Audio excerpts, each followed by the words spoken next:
Good evening, everybody. It's Friday night, my friends, and I'm back and I'm ready to do some more coding tonight. And, excuse me. See how this looks up here. Camera is still retreating to one side. There we go. A little bit better. Welcome on in, everybody. Welcome. I hope everyone has had a good week so far. Hope you've been healthy, happy, and accomplished all the things you've set out to do. And hopefully you're looking forward to the weekend as well. Like some time away from the grind, as it were. So I think I'm going to try to tackle the beginnings of the Twitch integration stuff tonight. See if I can find. Okay, so I've got. Gotta get started and time moderation. All right, so. Oof. Of course, it's gonna blind me as I try to read the API docs here. It blinded me with dark mode. Okay, so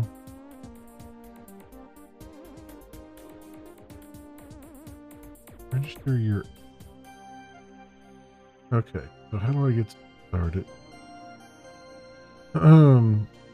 Information how to register an app. So you register your app. You need name, all three direct URLs, any category of application, capture a client ID, click new secret to generate a secret, which will use the next step to get the L off. So, alright, so log into the developer console using your Twitch account. If you don't have an account, select sign up tab, blah blah blah. Mail. Factor authentication for your account. Oh, you must enable two-factor auth for your account. Okay. We'll do that.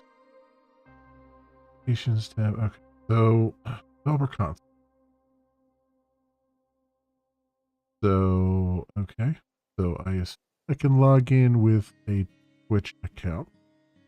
Is what I'm going to assume here. Let me, I'm just going to blank this out for a second while I do my master password here.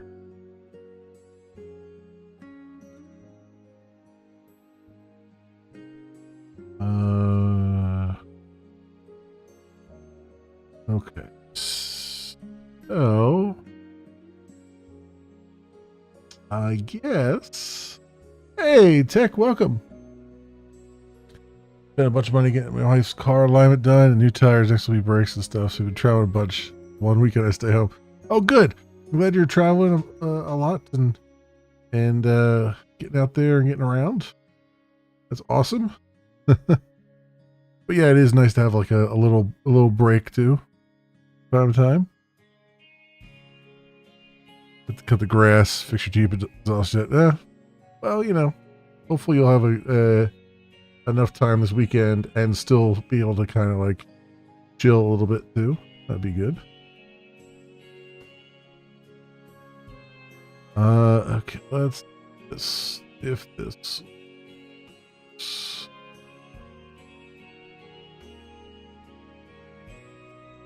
Okay.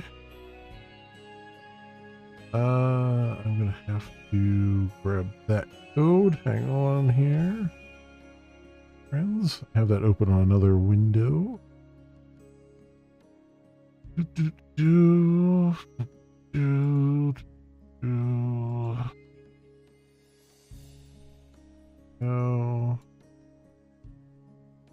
that out. Back downtown here.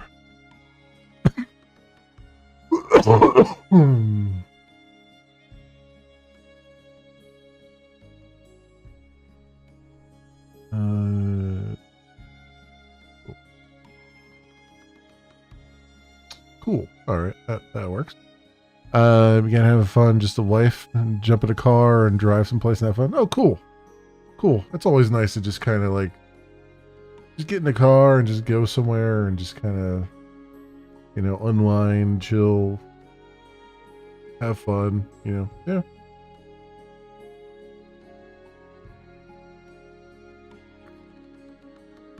Okay. So register your application.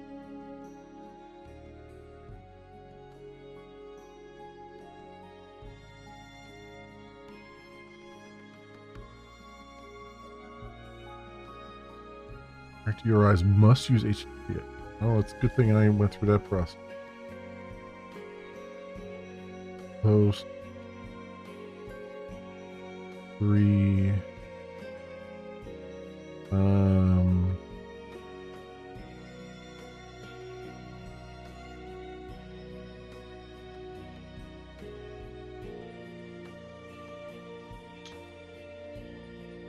We see the result of all client authorizations. Your access to interfere methods. Redirect URI. Oh, off.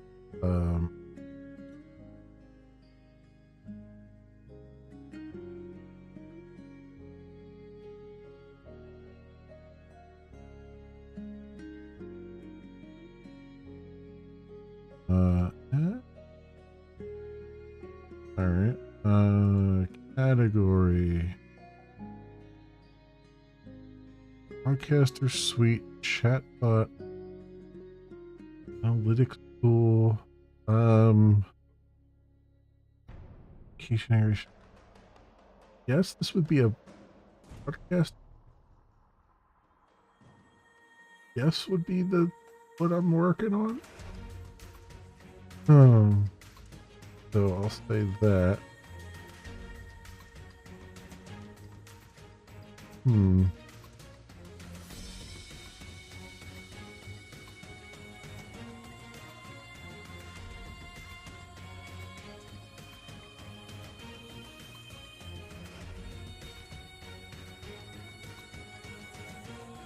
Don't show those codes on the stream. People use and take sessions and log in. Well, if Twitch is doing it correctly, they should not. That code should not be valid anymore. So this has already been used. But that's the only reason I didn't mind showing that, is it should not be valid anymore. Because those are, and they're only valid for 60 seconds anyway. So hopefully Twitch is doing it right there. But thank you, I appreciate the heads up. Server, if you're unsure of applications, yeah. Well, not to a robot. Like all squares with place. Alright, I'm gonna hide this for a second because I don't know what the next page is gonna be. Oh, I gotta select fire hard. Okay.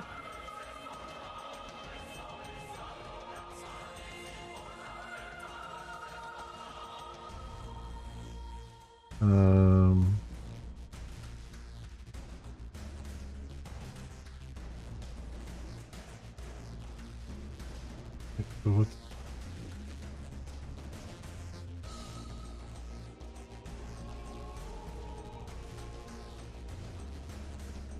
going on here? It's not letting me hit create for some reason.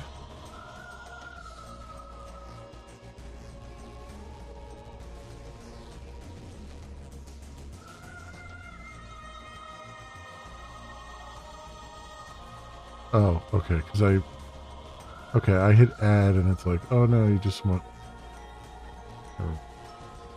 all right.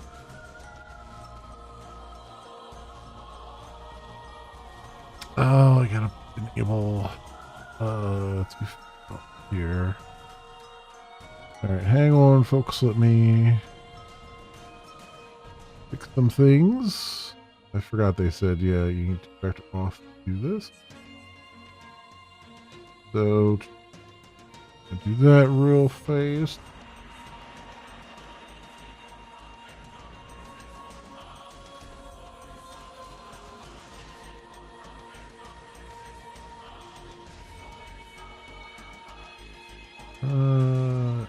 Authenticate it.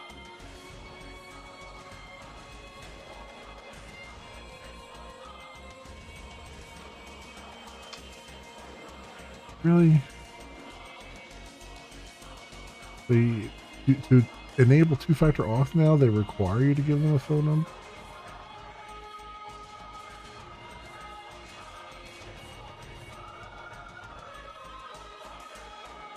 They have an authenticator app here. They won't let me enable it without fetch. Now,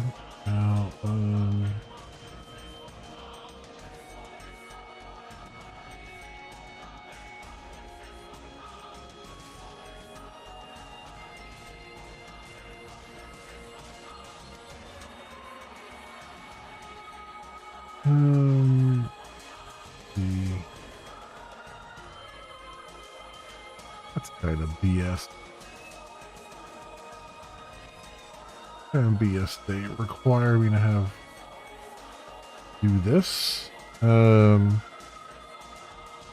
Just to turn on two-factor auth. Like all you need is, all I want to do is turn on my authenticator app. I don't want to give them my phone number, but I guess I'm going to have to. It's probably going to say, you can't use that one.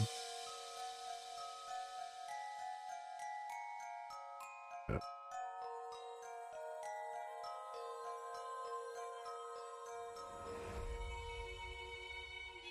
All right.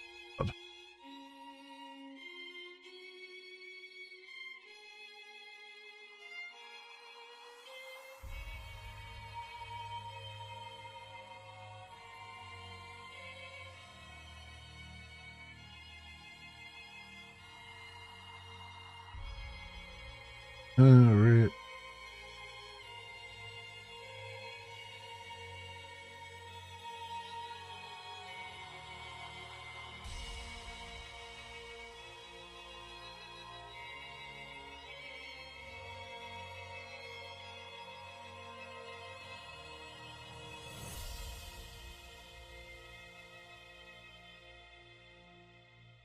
Okay, now I can do an app here. All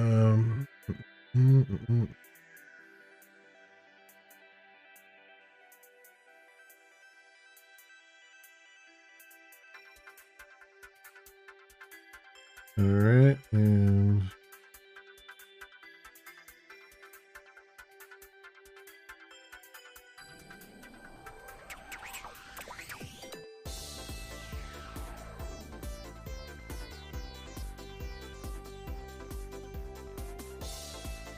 okay, got that set up. And now, where did they didn't put my username on the factor auth? Now I got like multiple ones, and I gotta make sure I always pick the right one when I do it. All right, so I've got that set up. Let me get back to the developer thing here.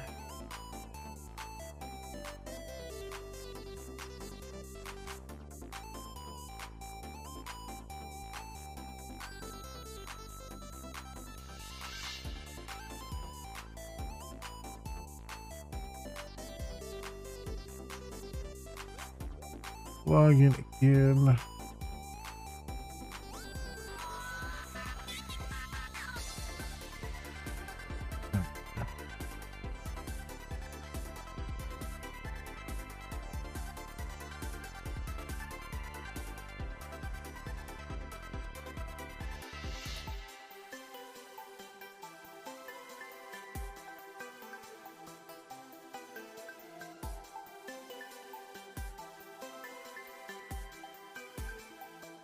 All right, so sorry for the blank screen here, folks, but I'm just gonna fill this out again.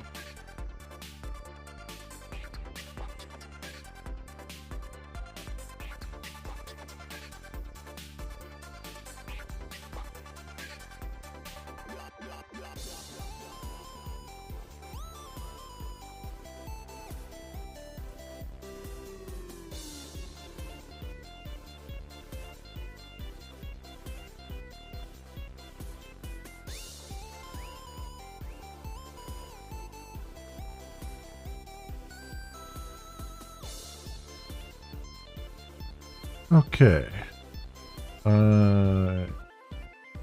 Create a developer thing.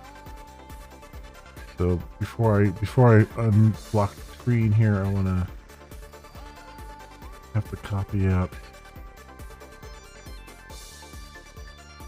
client ID.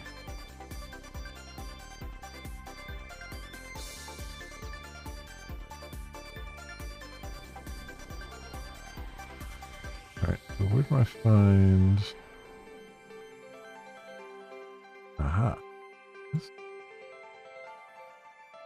Copy this out, put it somewhere relatively safe.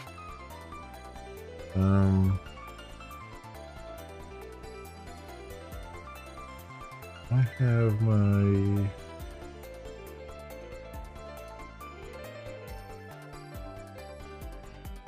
I'm trying to find my thing that's not checked in. That's proper.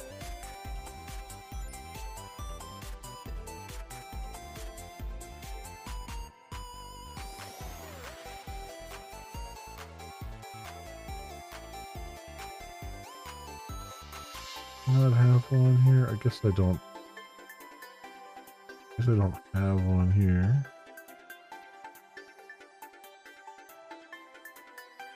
Refer to it in the palm though. Maybe I remove that.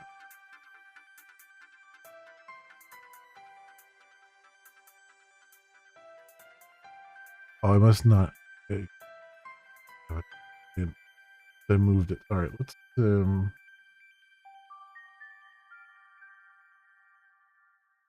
put this.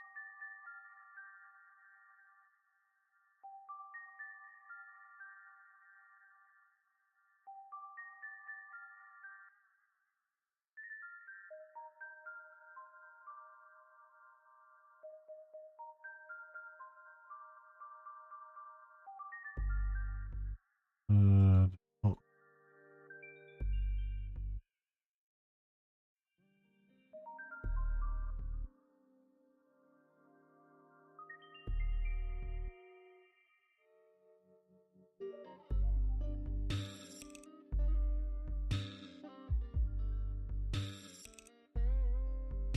Okay, and let me get this off the screen here. Wait, let me make sure.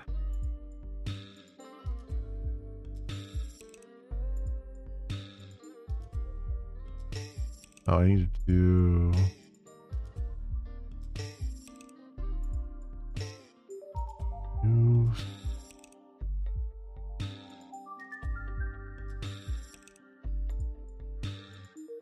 Hang on. The free VoIP setup you use it for that number? Yeah. I tried to use a VoIP number for it and it said this is not a real number. Unfortunately, they're doing their own little thing there. What is it? So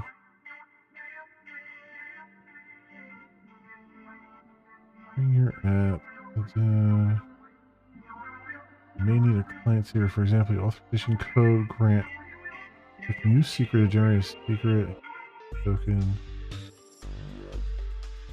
Here's here. There's no new secret.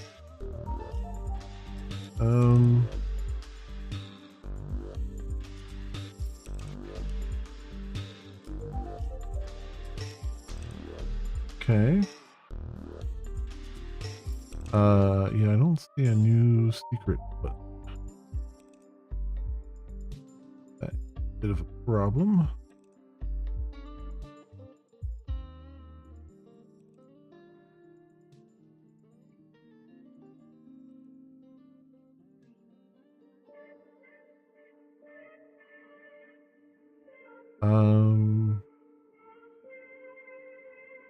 Hmm.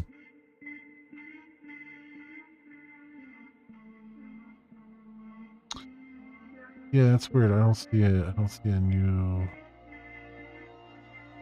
There should be a button to generate a new secret, but I do not.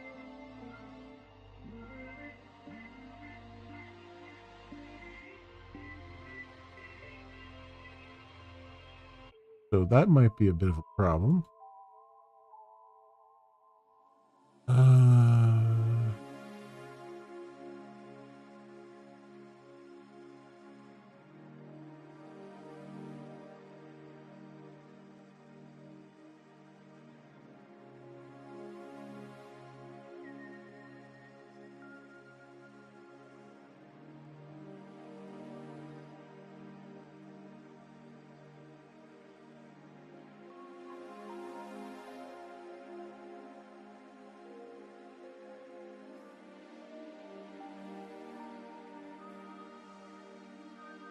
Huh.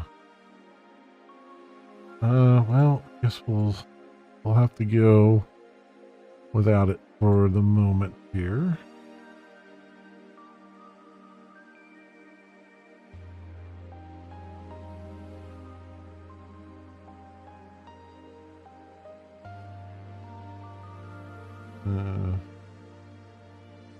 Just tokens.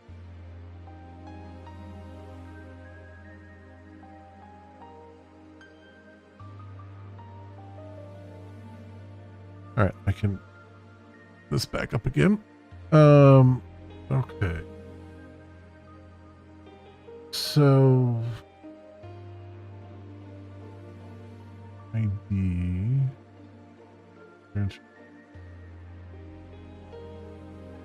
Girl. First call. Users.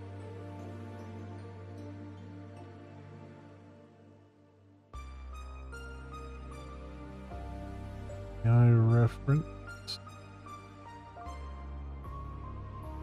Imagination. Rate limit. Guide.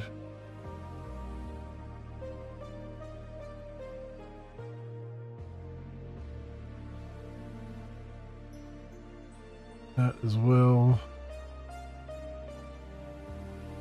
So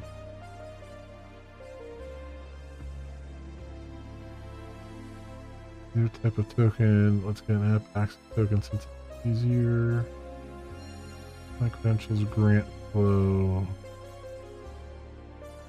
Update the client ID and see replace holders of client ID and see received.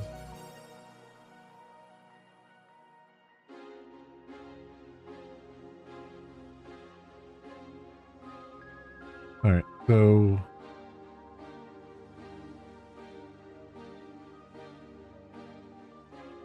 let me see. Here's the API reference. So what I really want right now are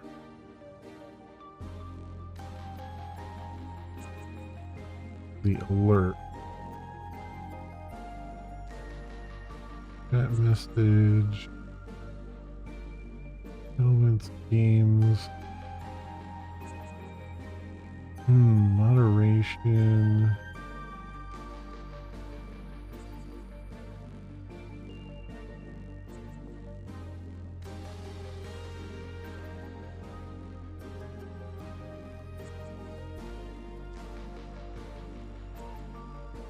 Keys, fictions, raids, schedules, search, streams, green key,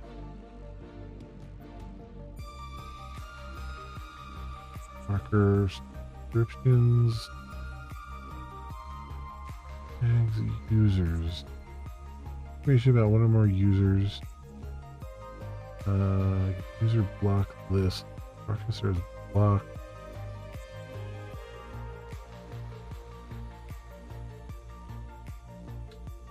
What does it get you? Oh, example request, example response. That's good. ID. So may look up users using their ID, login name, or both. Sum total number of users you may look up is 100.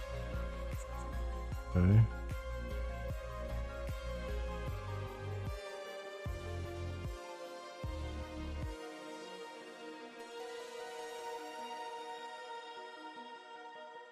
App access token or user.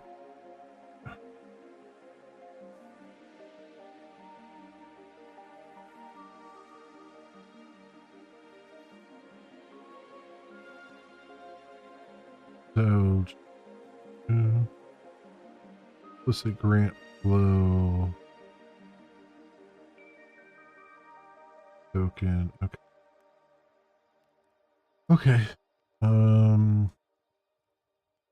App token does.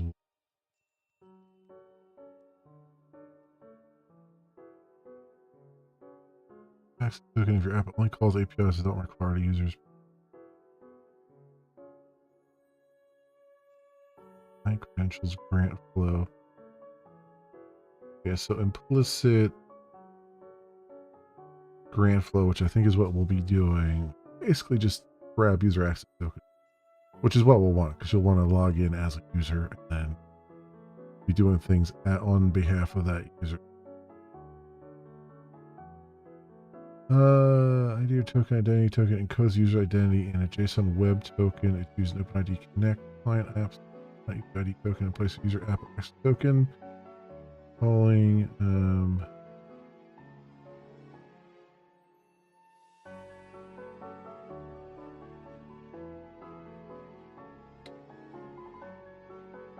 Third-party apps that call Twitch APIs and maintain an OAuth session must call the validate endpoint to verify the access token is still valid. Okay, fair enough. Fair enough.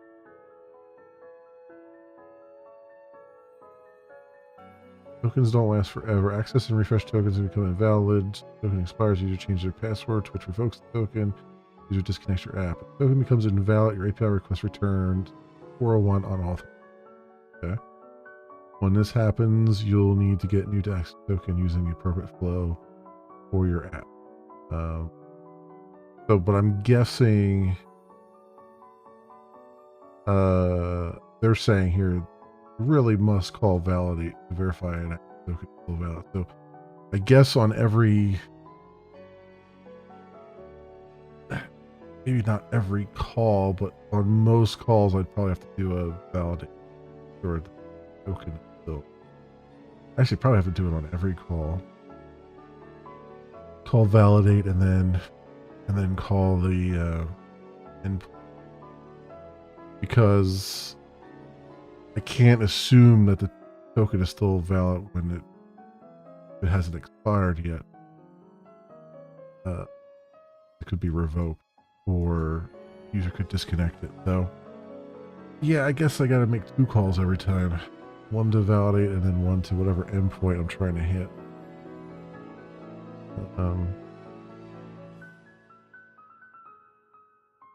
Which is fine, I guess. I'm assuming they don't rate limit the validate, because that would be kind of ridiculous.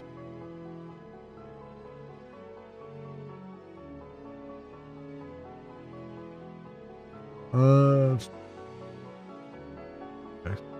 Reference content. Client secrets, password. Yeah.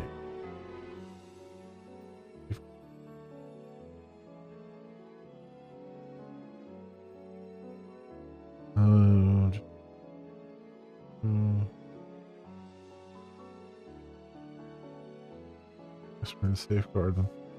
So what we'll probably have to do is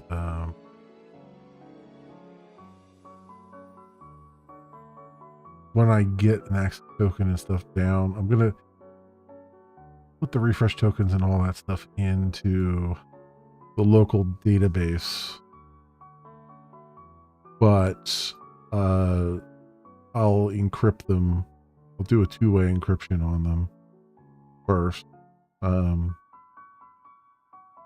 that way at least they won't be bulletproof protected, but they'll be at least prying eyes won't be able to see. So there's that.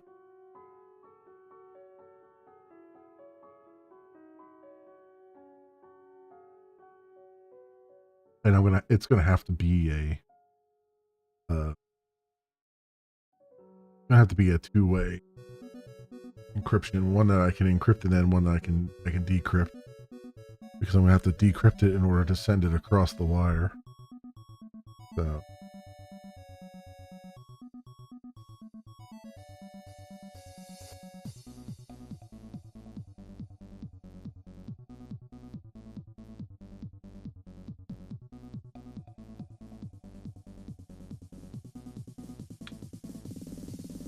okay.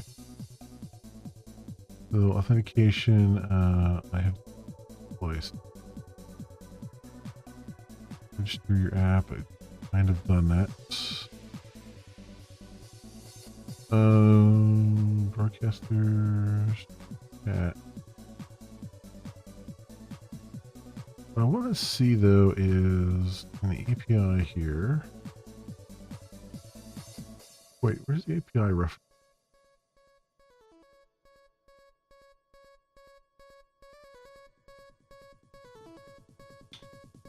Close that tab. Close that. Oh, it didn't open in a new tab. That's very. I want to see how they do. I'm curious how the chat works here. You got channel emotes, global emotes, emote set. Chat settings, update chat settings, send chat announcement. Send a shout out and chat message.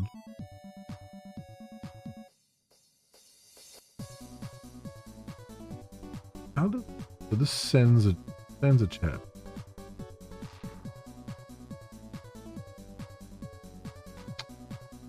Must have a user right chat scope. Okay, user bot scope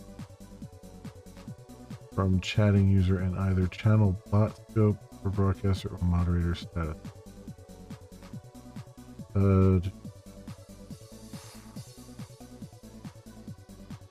Message response code. So that's well and good, but then how do there has to be a way to monitor the chat itself, like to get the chat message, because then I have to be able to read chat messages in order to know that there's, you know, command or something being run. So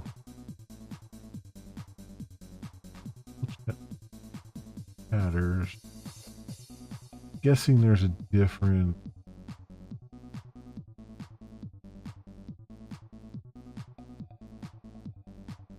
API something.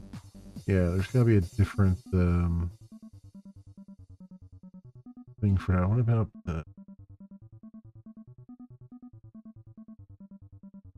joining a chat room? Getting started with chat and chat.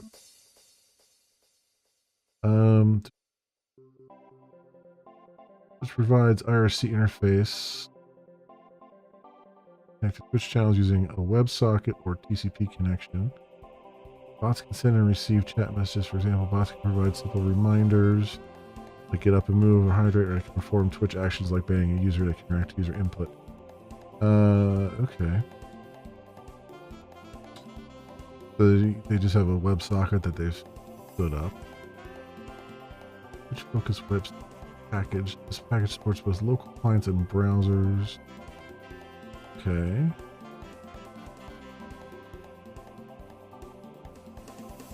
JS file.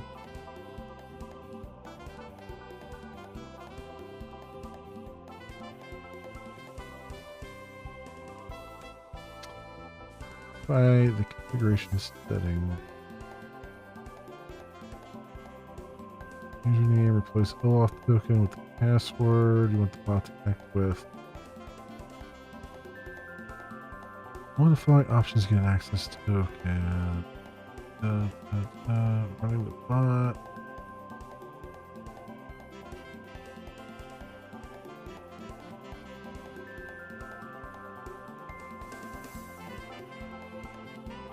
Okay, with the Twitch IRC server.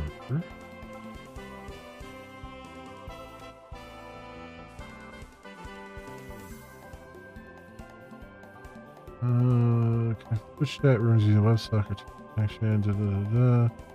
Normal message flow. After connecting to the server, the first message that all bots must send are pass and nick messages. These messages are used to authenticate the user account the bot is running under. Once the server successfully authenticates your bot, the next step is to send a join message. Join the chat room that the bot runs.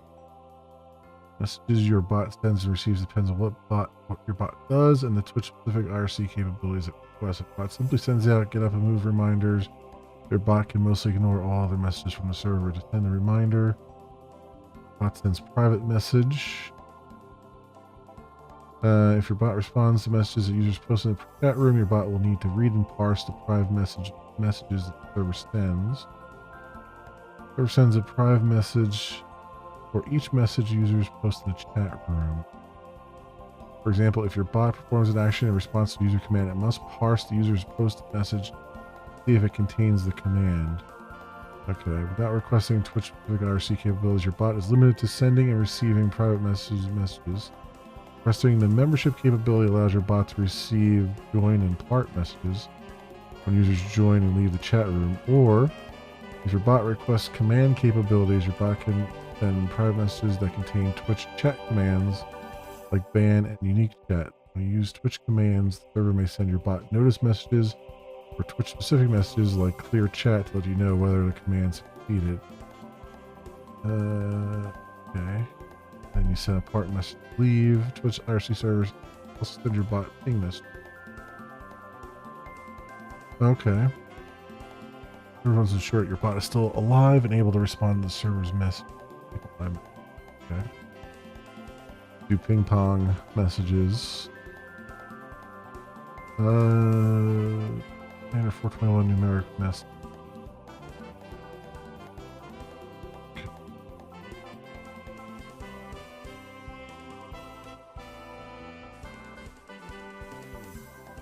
Change a channel or moderator, change the chat room's chat settings. Or events like user subscriptions. So is that... So... That's the thing I'm wondering. Because... Rate limits. RC server enforces following limits up to your bot to keep track of its usage and not exceed the limit. Rate limit counters begin when the server processes the first message and resets at the end of the window. For example, if the limit is 20 messages per 30 seconds, the window starts when the server processes the first message and lasts for 30 seconds. At the end of the window, the counter resets and the new window begins with the next.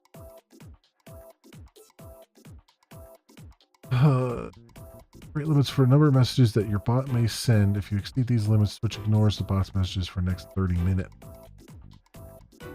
20 messages per 30 seconds. If user isn't channel's broadcaster and moderator, the bot may send a maximum of 20 messages per 30 seconds. 100 messages per 30 seconds. If the user is the channel's broadcaster or moderator, the bot may send a maximum of 100 messages per 30 seconds. If 10 users are running the bot on a single bot account, the rate limit applies across all 10 users, meaning that the 10 users combined can send a total of 20 messages. If each user is using a different bot account, each bot account has its own rate limit. Okay. The following table shows rate limits for a verified account.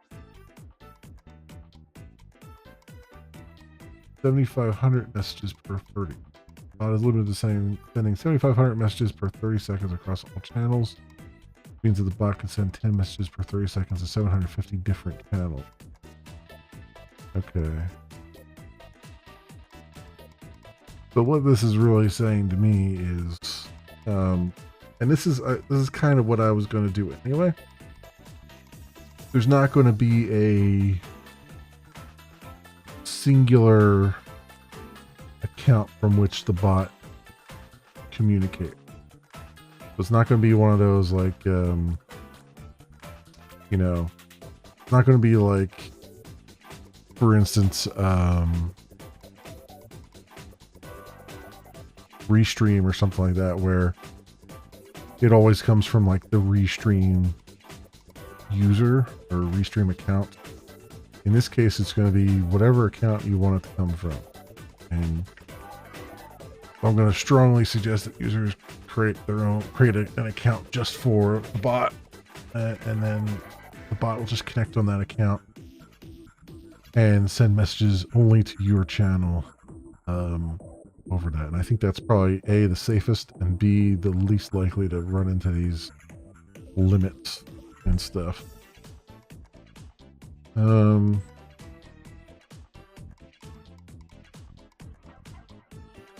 Bots that enhance push user screens or reach these limits may apply for verified bot status. Note the verified bot status is rarely granted. Hilarious. Kind of like parse IRC chat messages. Ugh. Ugh.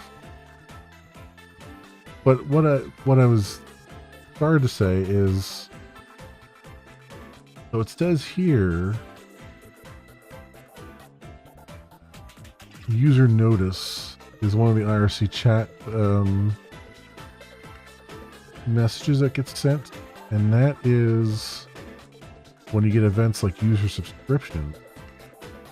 I didn't see anything in the API that would let me get notified by the API when a user subscription happens, so I wonder if that all happens through the chat, which sucks, but I mean, that might be what we have to do.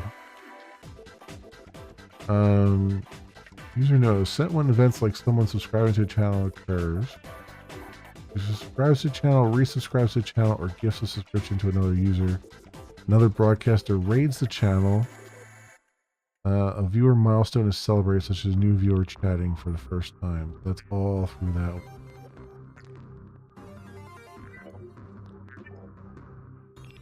Parameter channel and message. The following example shows the user notice sent after Ronnie resubscribed the Dallas channel.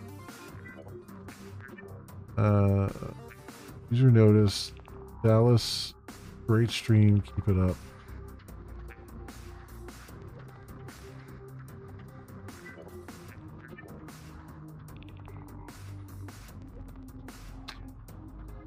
That doesn't tell me much. Okay, so that's the message they sent when they resubscribed, which is great, but then following example shows a user notice sent after TWW to gives a subscription to Mr. Woodchuck in Frosty Cups channel. There's in Forsty Cup. There's no text here.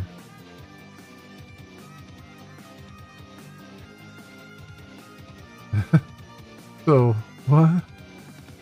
How do you know that they gifted something if there's no text there? That can't be correct. I think their documentation out of whack here. Is there anything else in that documentation? That's literally the only code they put there. Oh boy. I can see this is going to be a pain in the ass. It's going to be a lot of trial and error here.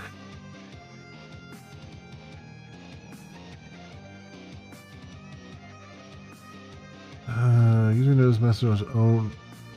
As you can see from the examples, the user notice message on its own is not very useful. And why the frick do you do it? To include useful information with the user notice message, request the tags capability. Details about the tags the user notice message can include, see switch IRC tag. The following example shows a user notice message with tags after Ronnie resubscribed to Dallas channel. Badges, staff, okay. Display name, Ronnie, emote,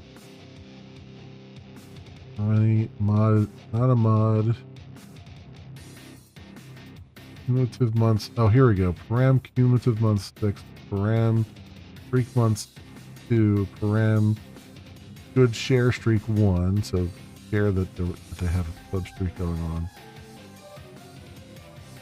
It was a prime sub, and why is it prime sub on there twice? Oh, I think they copy pasted wrong. And then there's a room ID. They are a subscriber. And then there's the message. Ryan has subscribed for 6 months. And then the timestamp.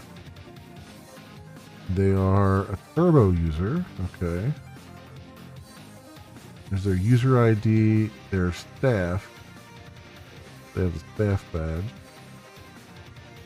And then the user notice Dallas Grace. Oh, he's right. Holy hell. I mean, this is like.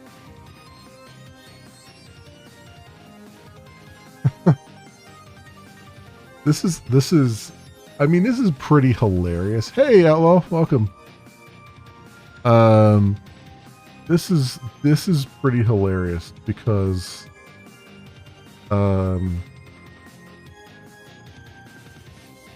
this is a classic example of legacy code.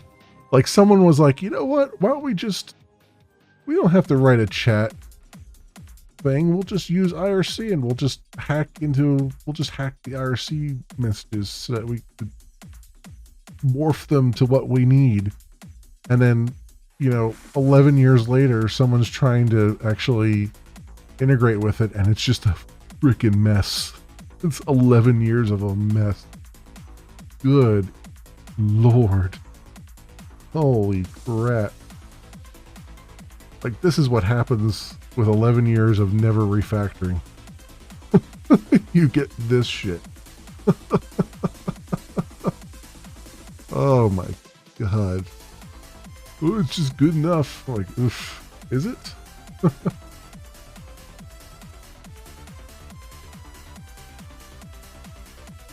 God.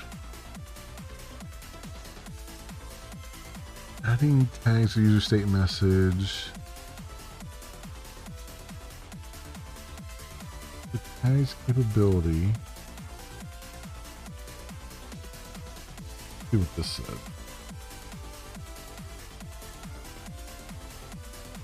TV/commands. Switch capabilities expose your bot to more messages and metadata than it would normally receive, which enriches the experience your bot can provide by using the rec subcommand specifying the IRC v3 capability negotiation specification. Your bot can press the following Twitch specific capabilities. Commands. You can private messages include Twitch chat commands, membership, join and part messages, tags. The join and part messages are being able to see when someone joins a channel, when someone leaves a channel, which I don't think we necessarily need, but that's at least there, I guess. Tags, metadata, command membership. This metadata. Okay, so that I would need tags then, I guess. Ability strings are case sensitive.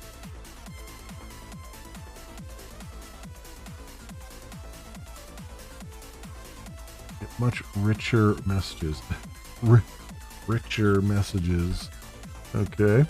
If your capabilities request succeeds, switch replies with a standard active command. Otherwise, it replies with NAC. Got it. Alright, well but is that the only way that I can get... Oh, there's also Whisper. Well, yeah, IRC allows you to do whispers, so I guess that makes sense. But is there...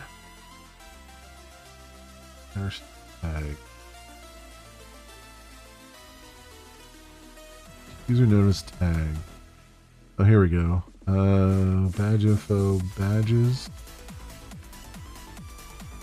color, play name, emotes, ID, login, mod, message ID, from ID, subscriber, timestamp, Unix timestamp, turbo, user ID, user type, limited months, play name. At least they've got everything enumerated here anyway.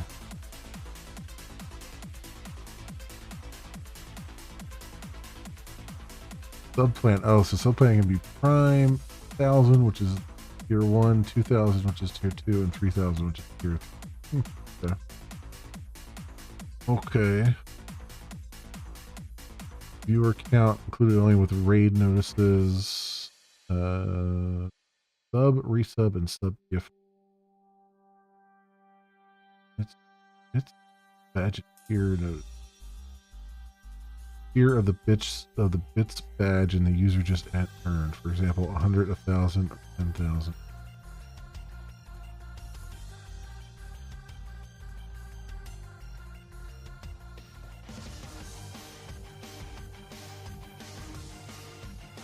I'm starting to get an idea of what's going on here, but the kind of floors me that they don't have. Where's their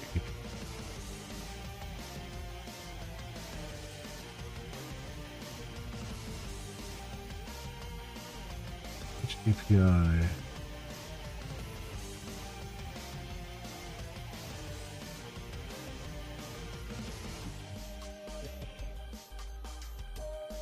Moderating a broadcast, there's chat. Add moderator, removing moderators. Reading chat messages, making an announcement. Scheduling broadcast. Reference. Really strange. That's analytics bit. So everything.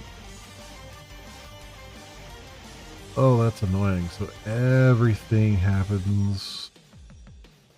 Because our API is just for making changes to the channel, basically. Along with some moderation stuff. And actually firing off raids and stuff like that.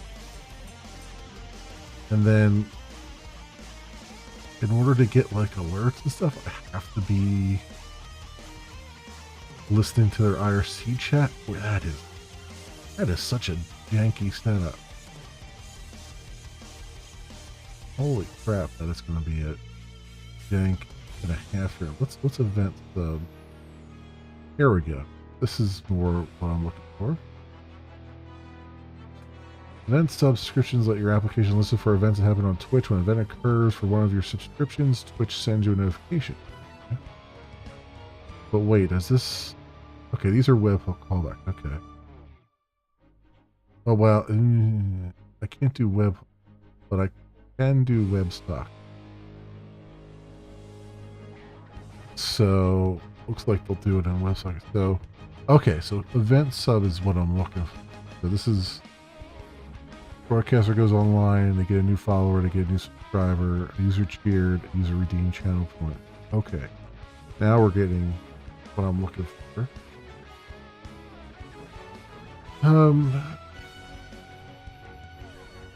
The resiliency against replay attacks considered the following must timestamp.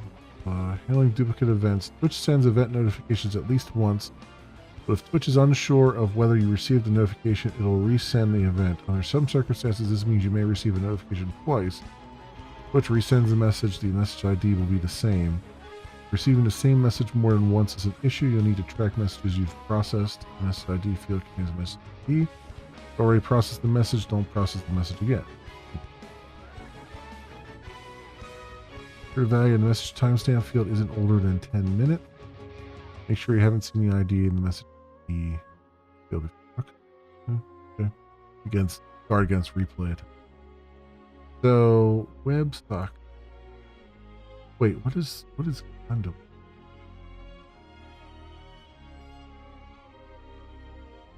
Conduit's transport type is a wrapper that separates your subscriptions from the underlying transport and load balance notification. Hash yards. Okay. For back-end server applications, it requires app.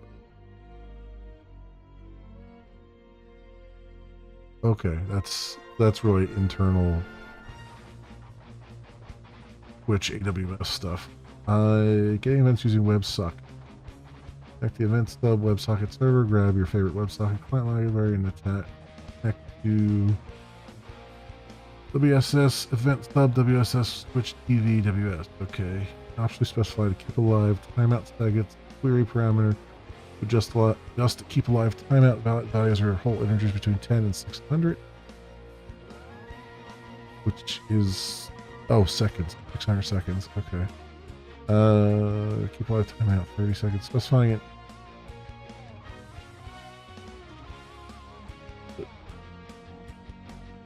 Valid values are whole integers. Specifying an invalid but numeric value will return the nearest acceptable value. We'll round down, basically. The following diagram shows the normal flow of messages. Okay. Here's description. Reconnect. Welcome message. Here's second ID. The welcome message. Receive any of the following messages: notification, keep alive, reconnect, revocation. Your subscription.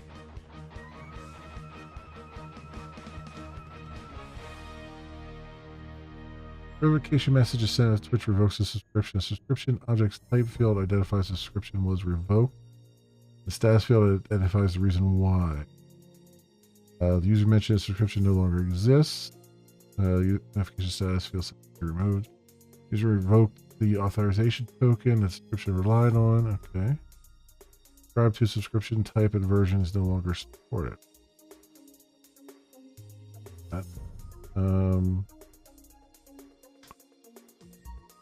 Which event is my WebSocket subscribed to? If you disconnect for WebSocket session, all subscriptions associated with that session are automatically disabled.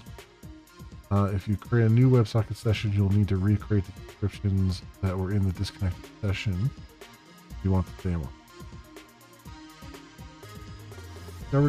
Discover the events of WebSocket session subscribes to use the get event sub subscription endpoint. Okay.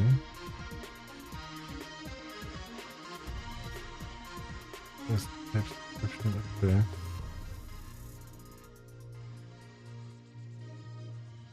Subscription limits. The logic for determining a subscription's cost is the same regardless of whether the transport is webhooks or WebSocket.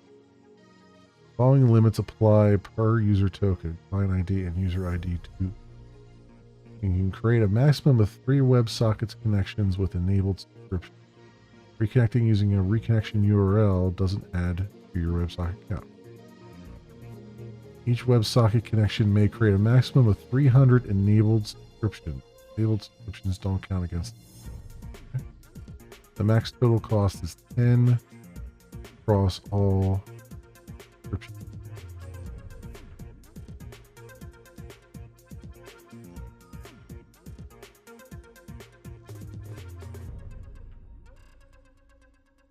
WebSockets uses user access tokens. If you use app access tokens, okay. So live ping message, notification message. Text data frame for notification message. Payload subscription. Connect.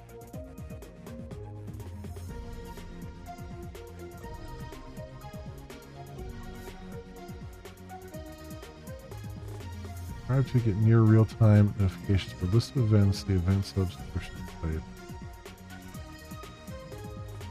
Before subscribing to events, make sure your event handler is ready to receive notifications. Otherwise, your subscription request will fail. Okay. Use the create event stub subscription. Live field, version field, edition field. Notifications when a broadcaster gets a new follower, you set a condition object broadcaster user ID field. Broadcaster's ID. Okay. Or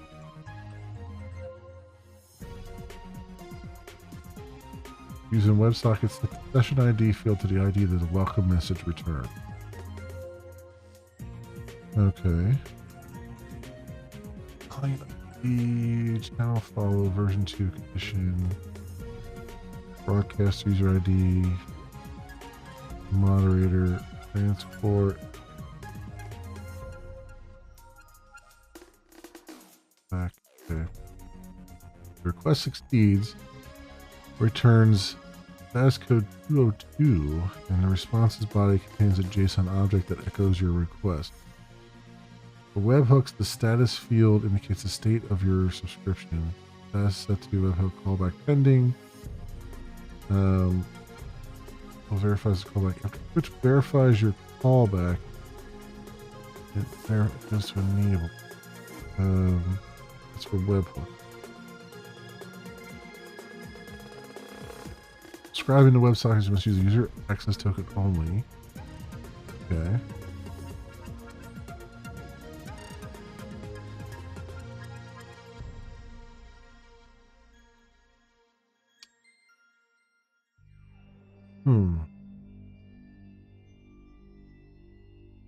Alright, interesting.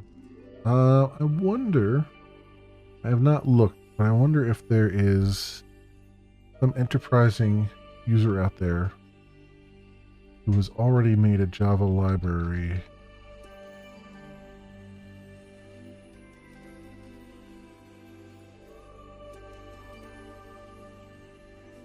Oh, well, would you look at that? There's a library called Twitch4j. Alright.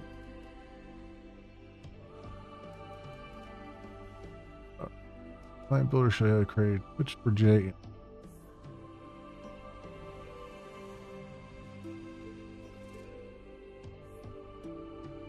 API calls. The API client provides you 3 methods to handle process the results of API calls.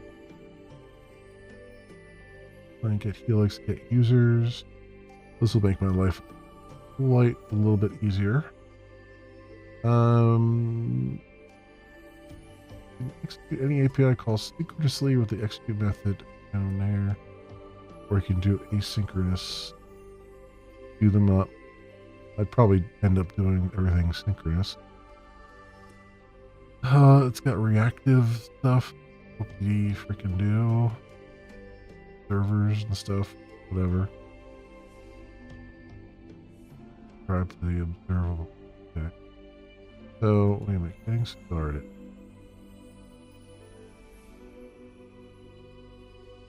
Yeah, you see the library. Okay. Client builder. Visualize the Twitch4j client and specify which modules you want to use. And they're going to tell you what with enable Helix means.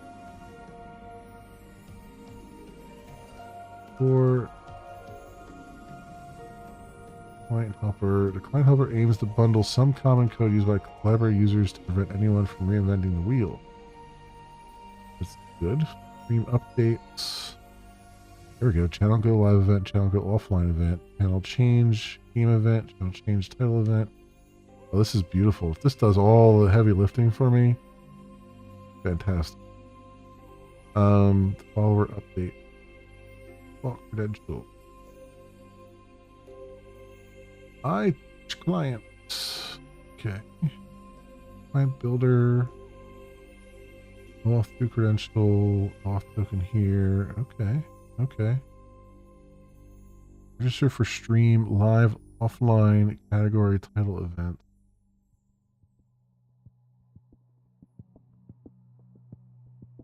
Is that it? Just I guess it just takes all them immediately. does them all. Register for clip event. Register for follow event. Enable follow event listener. Enable clip event. Enable stream event. Okay. So event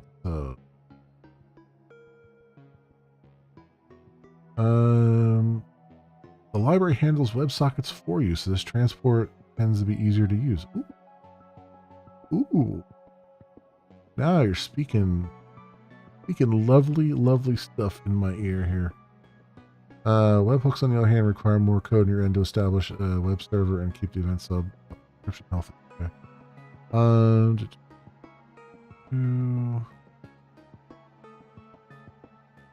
Chat over events. So let's try to use event sub when possible. Okay. So implements all of the event subscription types at corresponding event. Sweet. Receive event sub events. You must create event subscription. Has a type. Which lists all the public subscription types in the documentation. Each subscription has a condition. It has a cost, which is determined by the type of authorization you have. By default, the cost of a subscription is 1, but is reduced to 0 if you have a user access token from the channel related to the subscription. Each transport mechanism imposes different limits on the total cost across your enabled subscriptions for that transport. To establish an event subscription, you must obtain an instance of event subscription. So this is interesting. So what I'm thinking here is,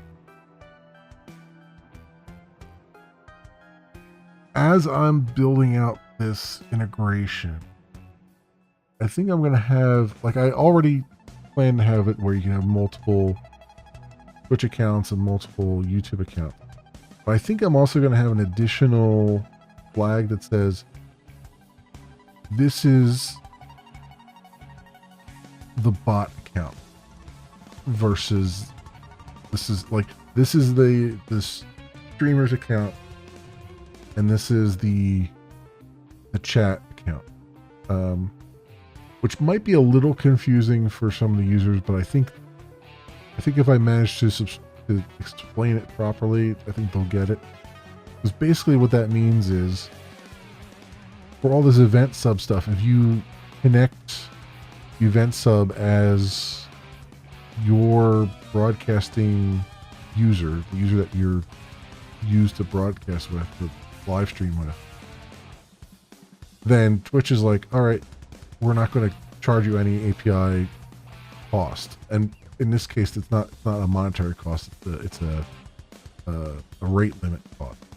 And it's saying here that the rate limits are 0 if you are the actual owner, if you're logging in as the user who owns the channel. And that would be great for the event sub stuff, because that means I don't have to worry about any of that. But for the chat stuff, like, the event sub stuff is not going to be visible to any of the chatters, but when it comes to like chat bot, I think the chat bot should probably have its own user account optionally, I guess. And then that way it can be, you know, moderated appropriately and all that stuff, and people know that it's a bot fucking and not the streamer. But of course that'll be up to the streamer to decide if they want to do that. But I think I want to at least give them the option to be able to do both. Because I think there's advantages to both.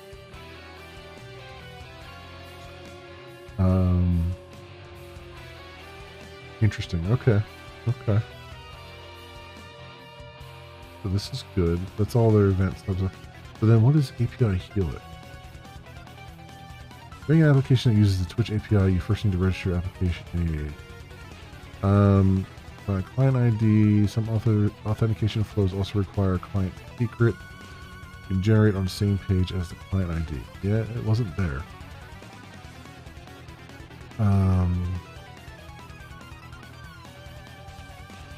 Because your client's secret is confidential, we can't show it to you once you leave the page to make sure the recorded number is safe. Also, generating a new client secret immediately invalidates the current one. Okay. Client IDs should be unique for each application. Do not reuse client IDs. Blah blah blah. User access tokens. You need to go the OAuth 2 flow.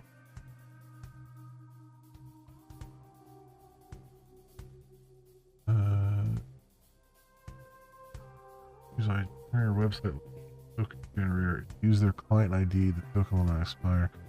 User access tokens can be passed the first argument to any Twitch Helix method. To use Helix. What is Helix?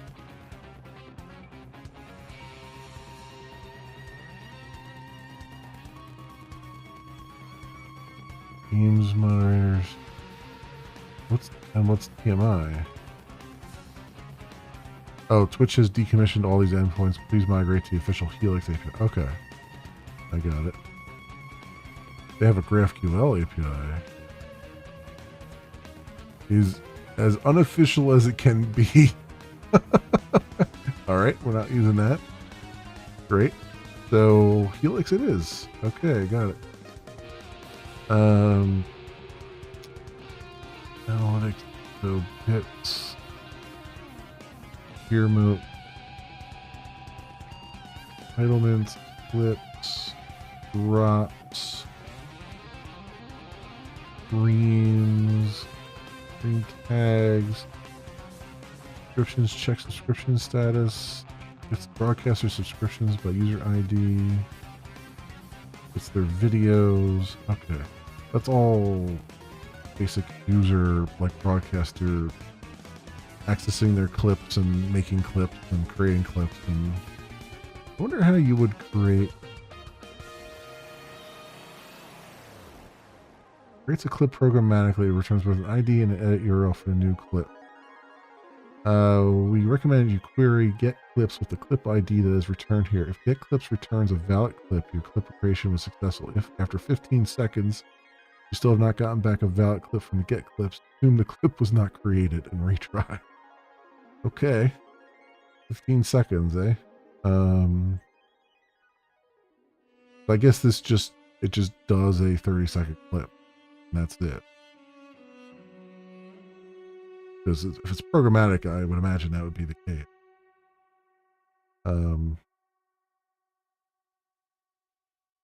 So, okay.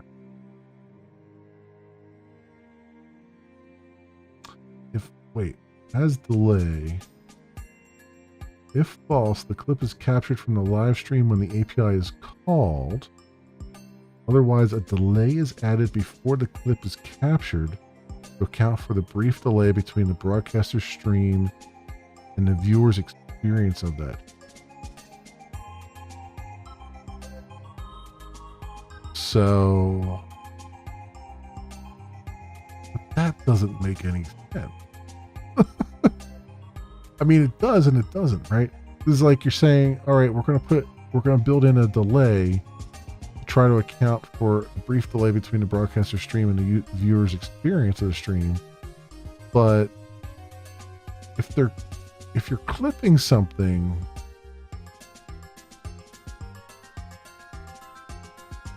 I guess the presumption here is it's the broadcaster who's clipping who has activated the clip feature. And so as the broadcaster, you would, but even then it doesn't make any sense because you want the clip to include, you're not doing a clip before you do something clip worthy.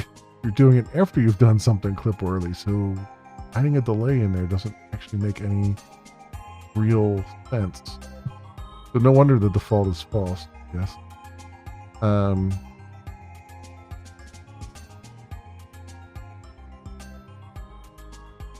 mean, unless you're doing called shots, like, hey, watch this. You clip ahead of time, and then it's like, oh yeah, you gotta put a delay in there.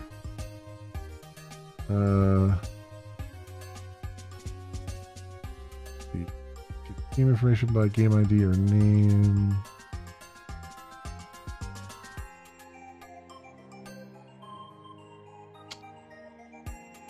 Not need 100.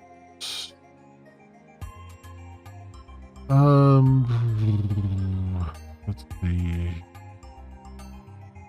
Make it up to 100 categories and names, letter name or ID. Okay, interesting. This looks like this would be a good library for me to just use, because it looks like it's handling all the nasty stuff. I wonder, how does it do the chat? So this does this handle all the IRC nonsense? It looks like it.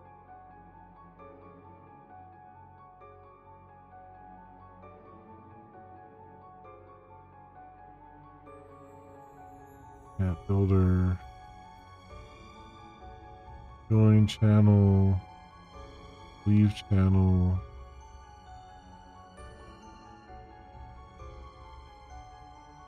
Channel message.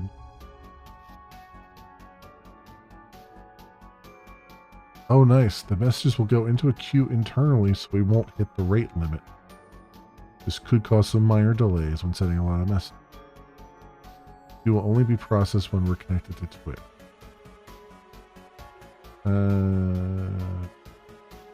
Private message to user via IRC. Twitch decommissioned chat commands over IRC as of February 24th. For third parties, please migrate to Twitch, Helix, and Whisper. Yeah.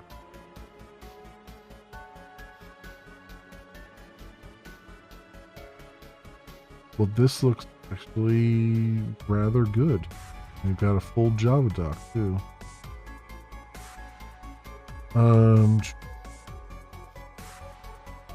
So I'm guessing this is what I'll be using. Go to GitHub.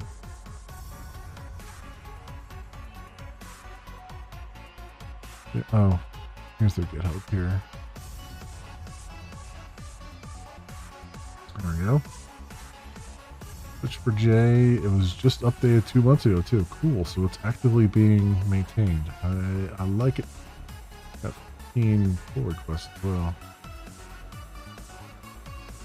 And events for new chat warnings feature. Allow auth requests to be redirected. So how do they have this task thing here? Curious how they set that up.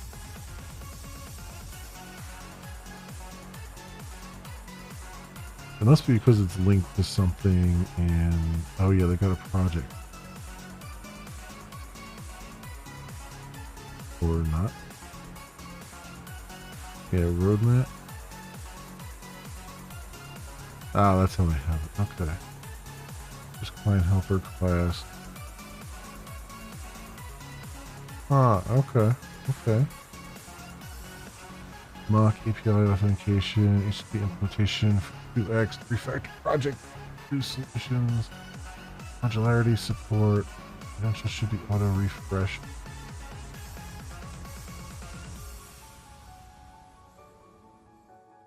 So if this is on prior to expiry, okay. So that would be nice if they did like the auto refresh, but it sounds like you have to kind of manage that yourself right now, which is fine. I don't have a problem with that at the moment. So I have an API for Twitch.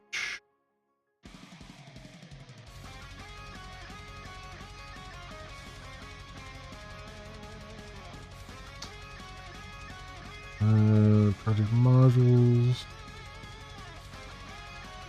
Okay. Shared module cache API, in-memory cache API, and event for J. In an abstracted manner, allowing you to select from a variety of applications, bring your own. Okay.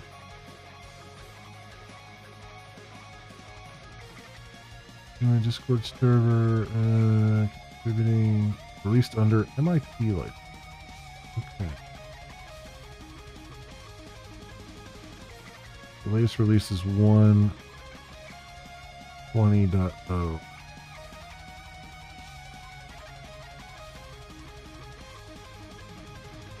April 8th.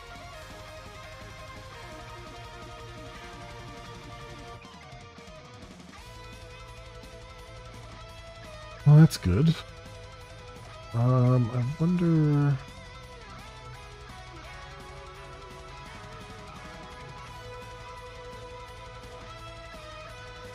Well, they had it in their documentation where their coordinates are, right?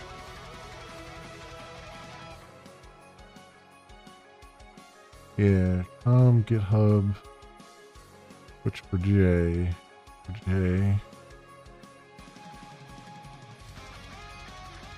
Maven.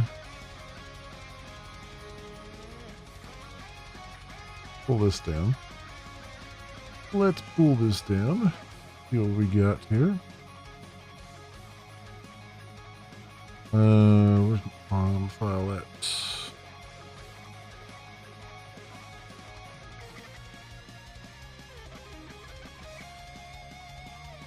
Right here.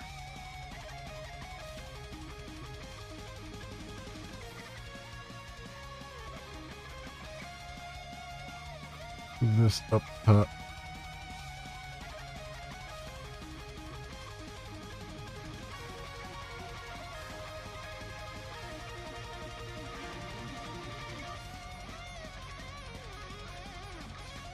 Go.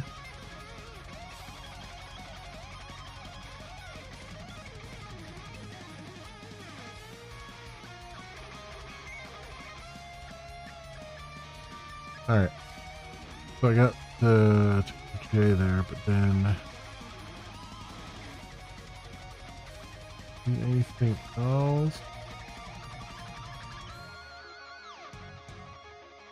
Then bring everything down. Proxy support logging. Use any logging framework of your choice, but have to at least once that logging works correctly. So log back. Already got that. Done. So we should see logging. That's good.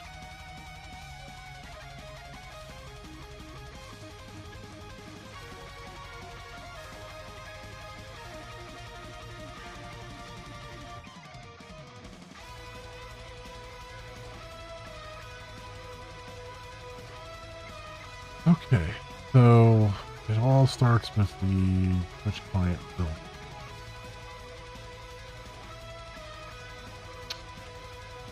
So where do I begin? Is the real question. So I guess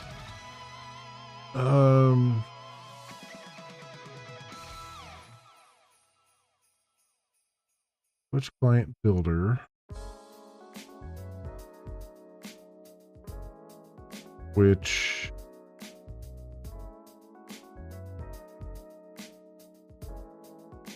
but in building that,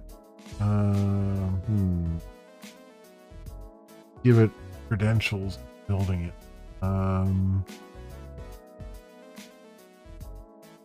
So let me see, is there a way to refresh those credentials?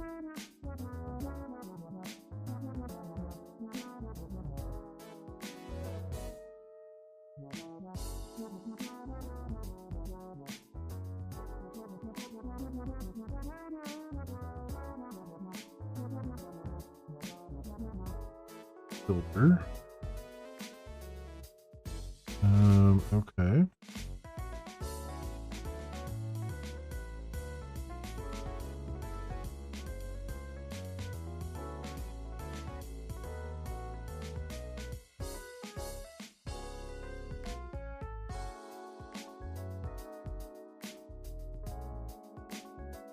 Loading a Twitch client instance by providing various options for a lot of customizable.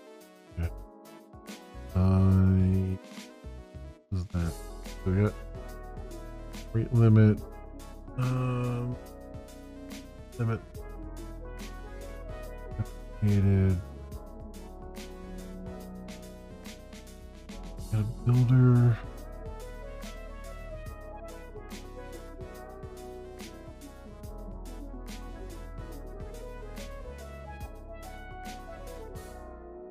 Build switch client. Okay.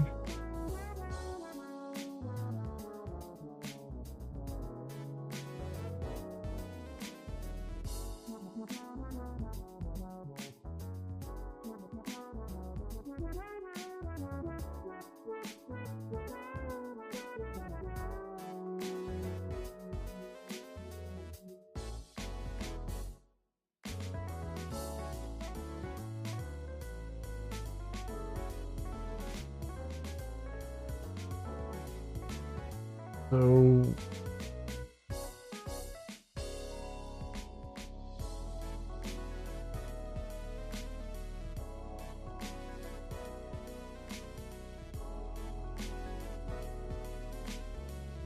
oh, it implements auto closable.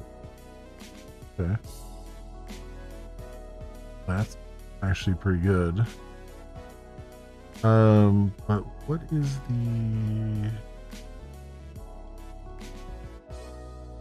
the life cycle of this?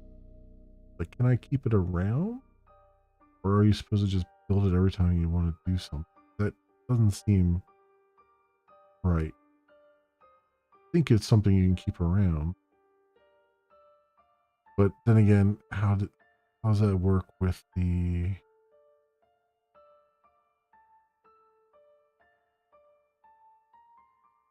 auth token?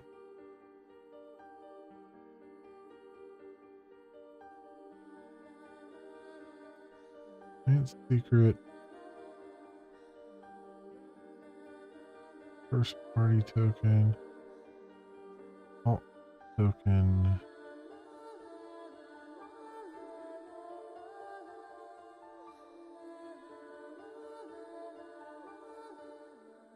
User agent. Isn't there like a with?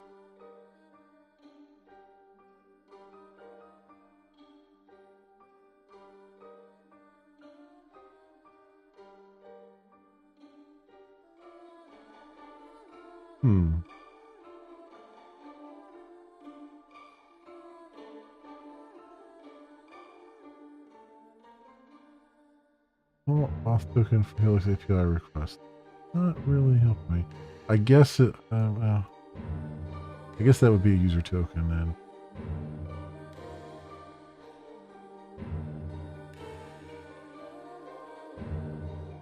Fucking period. This original thread pool. Twitter. Ooh, just give me. So it gives me a permission owner. That account gives me a client.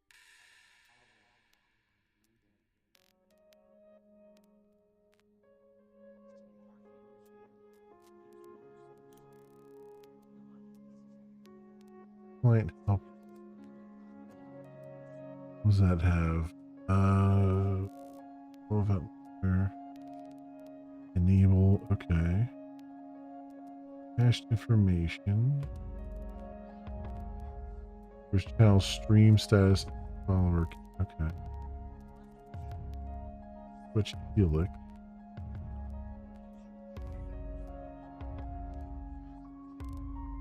Okay, this is all the API stuff. This is good. Get banned users. Get followers. Get games. Get predictions. Okay. So that's good. But then, I'm still trying to I'm trying to wrap my head around the life cycle. So there's iClient. That's that. Then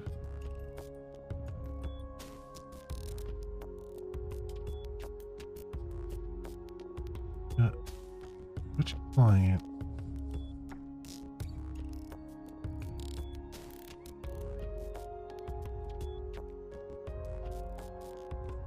So that sucks.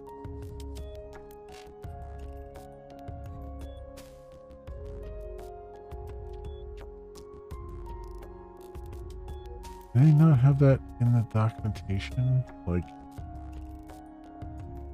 say how to start something. They don't tell you.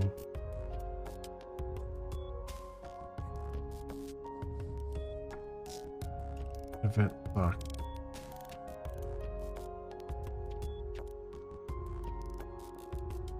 Or directly via Twitch event socket pool.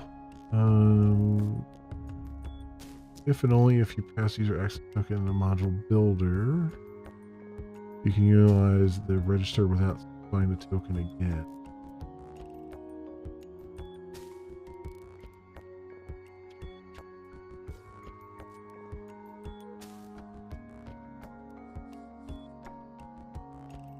But that's what I'm trying to figure out right now is like, where is, like, obviously when you create it, you create it with a token, but then how do you manage a,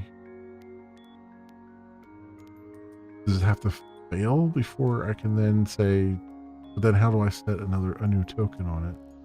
Or do I have to close out the builder altogether and create a new client builder? Seems kind of weird.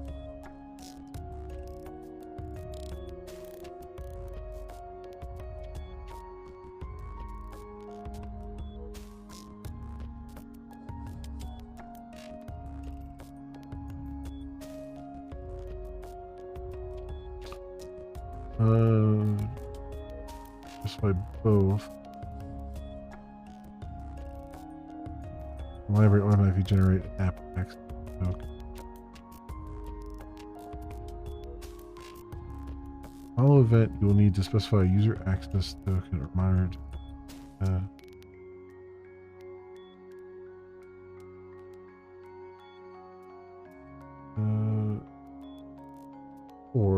But I mean, this documentation is decent, but it's not, for some reason.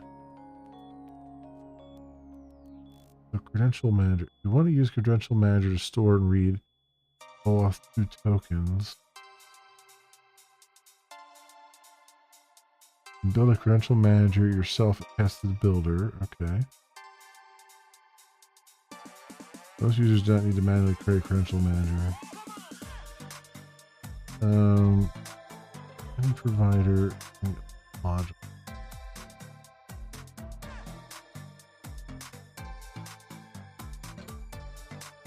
Any provider.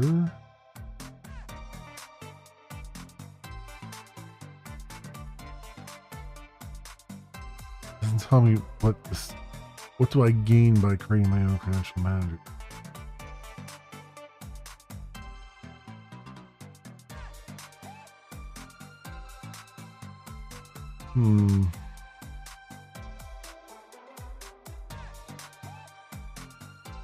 I wish they had examples.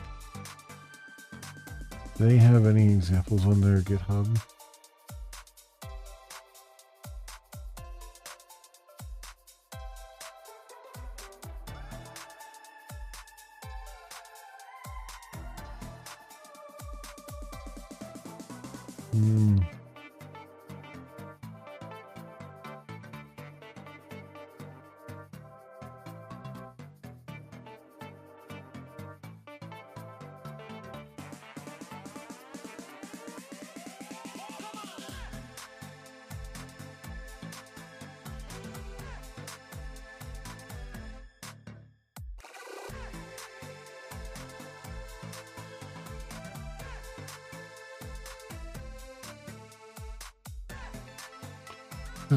It's easy enough for me to just make this a bean and say, all right, like, you know, create this and build it, and then it becomes a bean that I use. But how do I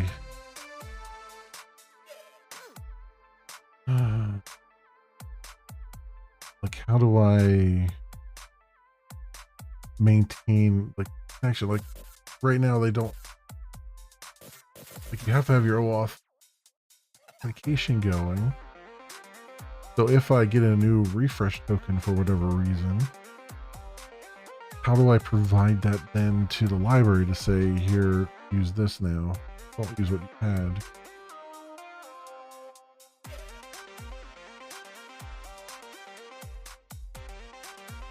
I'm kind of trying to figure out here.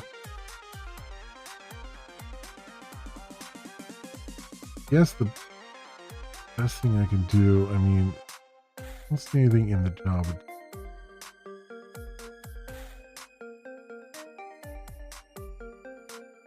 Nothing immediately pops out at me. Yeah, welcome back, Ella. Nothing immediately pops out at me in the job. But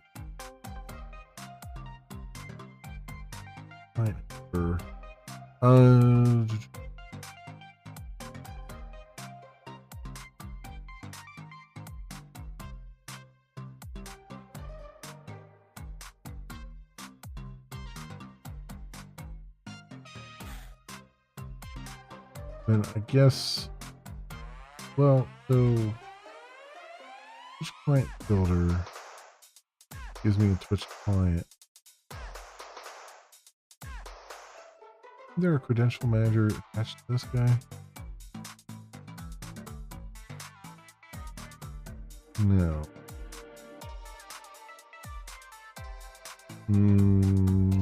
This is the one thing.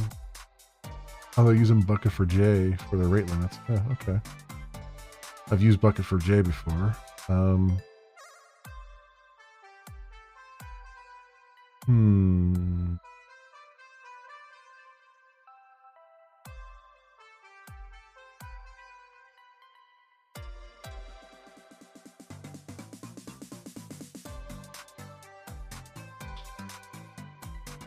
Client builder. This is just the builder, and then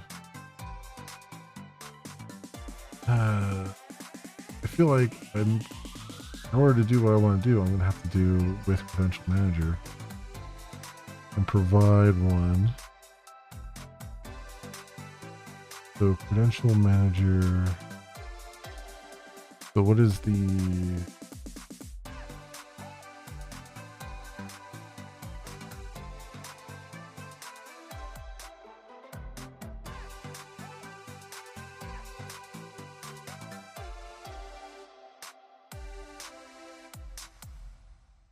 manager? Wait, what? It's not, there's no API documentation for that?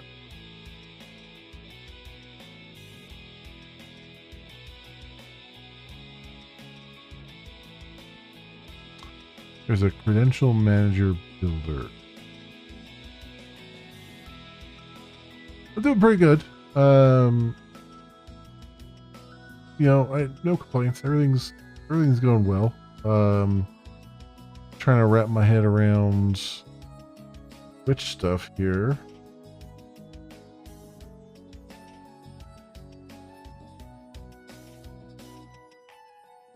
Huh. That's not in their Java doc. Great. But it sounds like to me that's kind of what I need to do.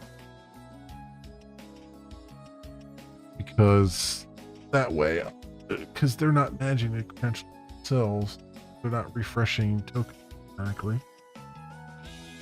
I'll probably be doing that.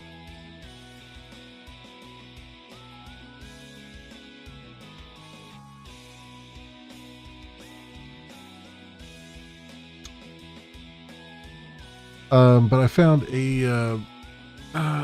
a Java library that is actively maintained that does all the ugly API stuff that I would like to not have to deal with when it comes to Twitch. And so I'm just kind of trying to see what I gotta do here to make that happen. I think the best thing I can do, let's see, if I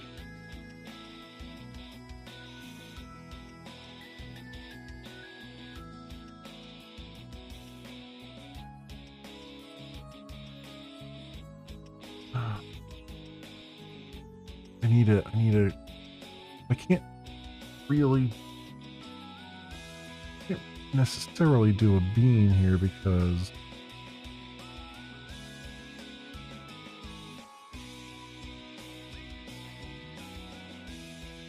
I need the credentials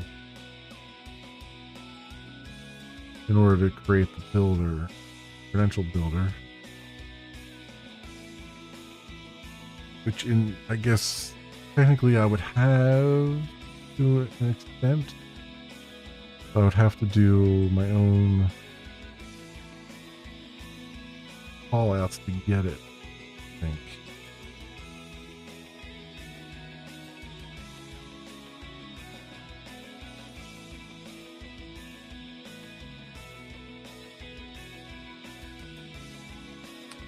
Or at least have to verify. Oh, I'm stuck in like a chicken and egg situation here where I'm trying to figure out where to begin. Obviously I got to begin with actually doing a handshake, doing an OAuth handshake and getting a credential down. That's kind of the first thing is really just managing the account. So doing that initial handshake and stuff. Then I gotta figure out how that all interacts with the builder here and stuff to do the Twitch library, Twitch4j library.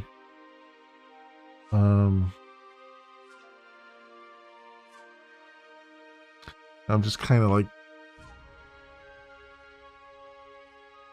I'm like at that point where I sort of have writer's block, like not even writer's block, it's like where to begin block, which is like, okay, what trying to wrap my brain around, like what do I do to like start, and what does that look like?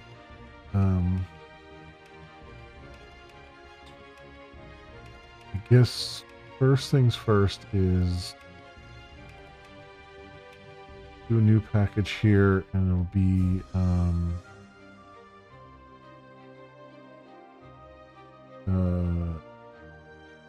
operations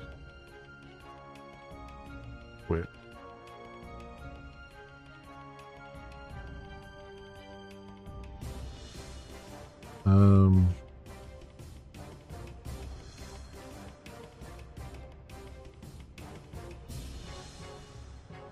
Class will stay Twitch. Go off.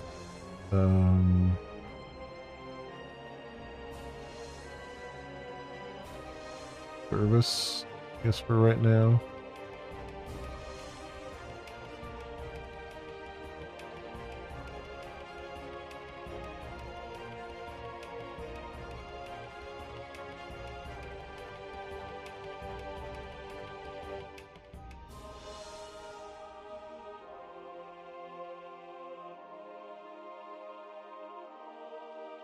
Okay.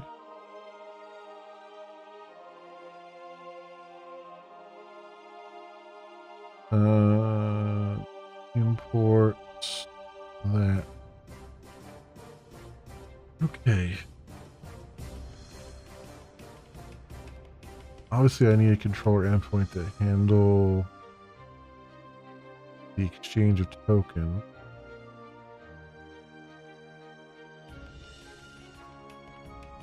Do I want to, I guess, other question, do I want to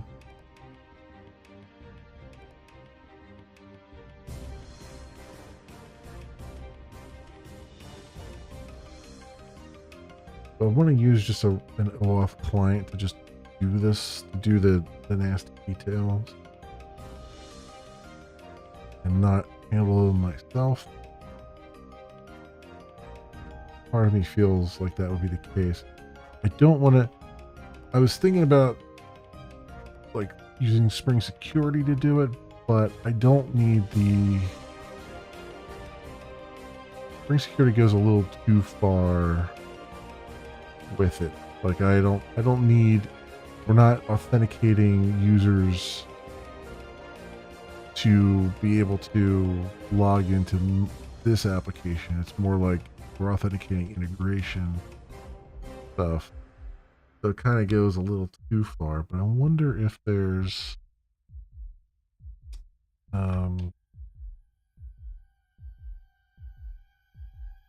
client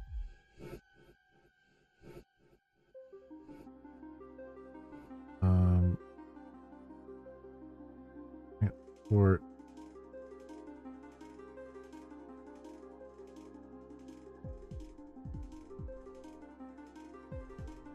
you see it's adding it to like a, well, that, yeah, it's assuming you're doing a full connection error, but what I really want, bring off client.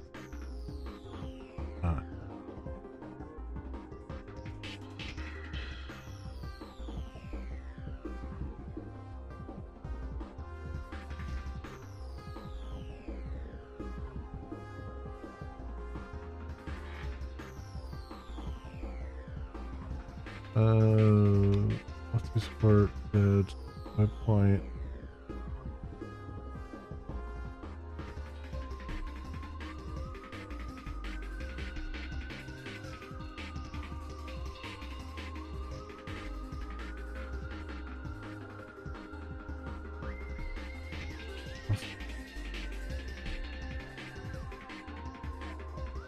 Listed.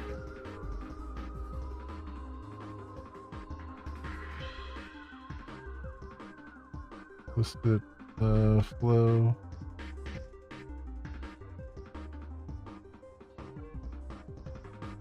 Workflow. Token store. What does he have? Here. Token.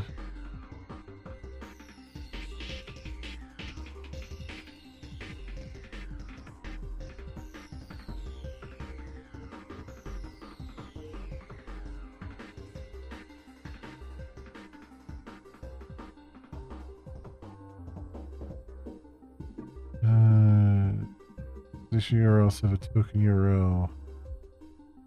Authorize endpoint. Plus response type.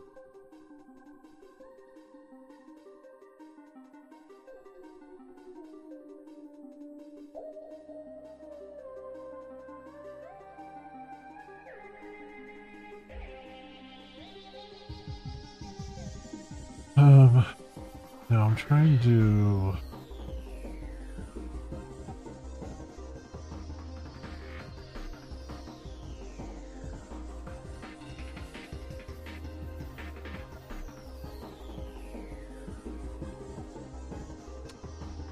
Let's see. OAuth. Third party. Yeah.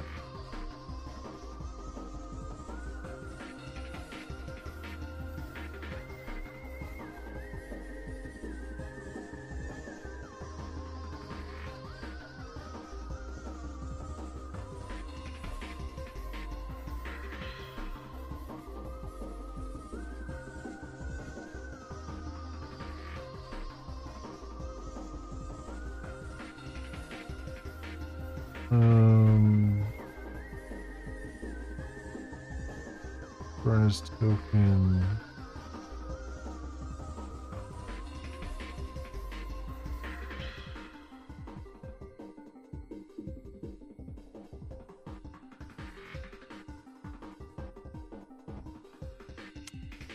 No, I don't think it. I don't think I'm gonna be able to use this on.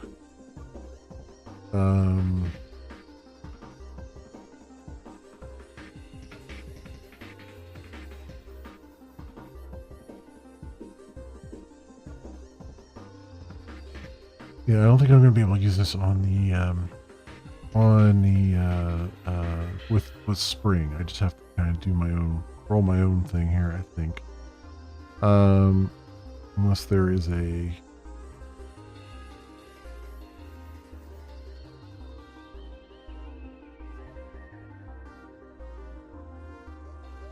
Java.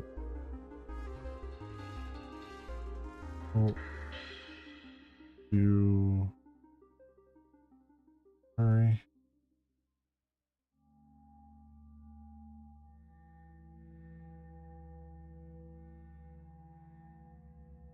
Plant library for Java.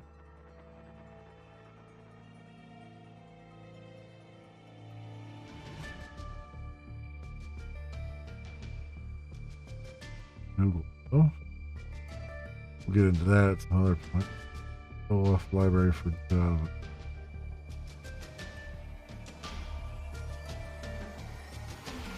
Right.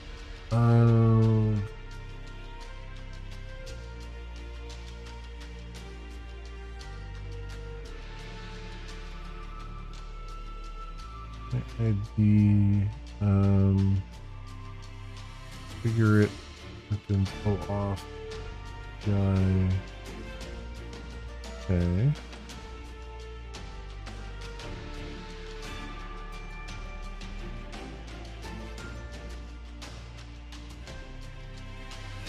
Oh, HTTP client, Apache HTTP client. Okay.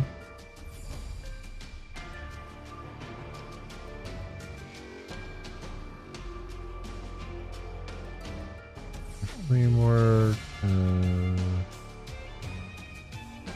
Okay. Got a lot of APIs it supports.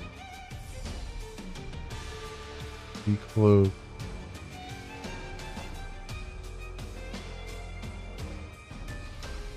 Twitter.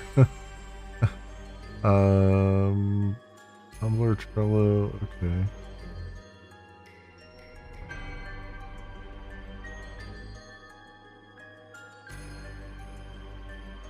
Bullets. For our Java APIs. You should just need core class, not any external API. Yeah, that's all I need. For artifact.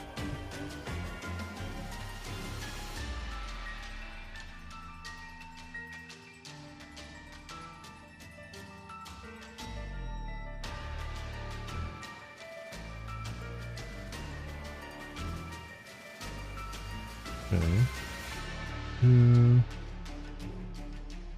Station, create the LF service object.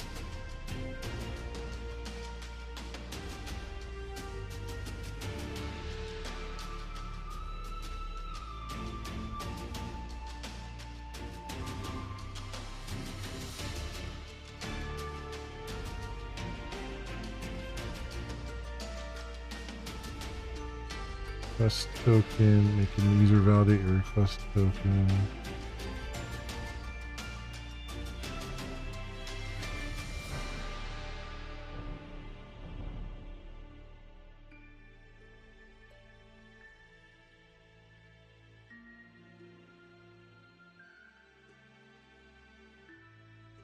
Token, use your request token for access token. Request.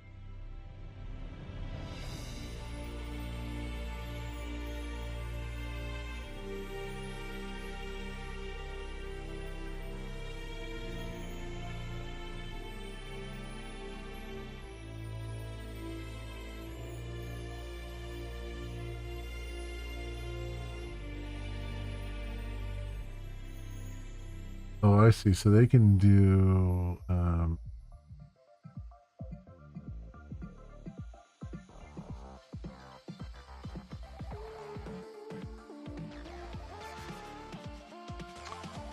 so they can do the actual call after the verify as well.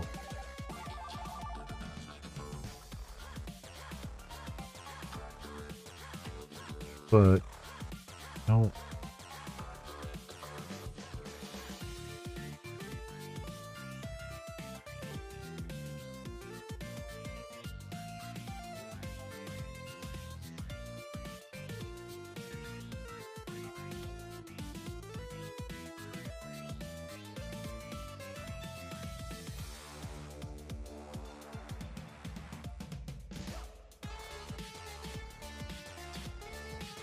Hmm.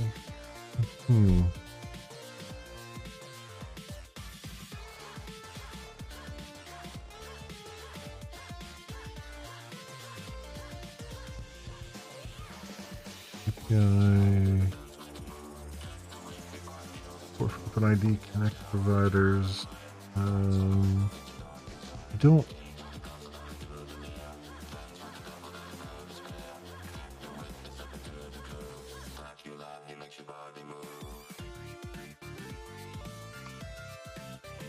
Yeah, I feel like it's going to be overkill for what I'm trying to do.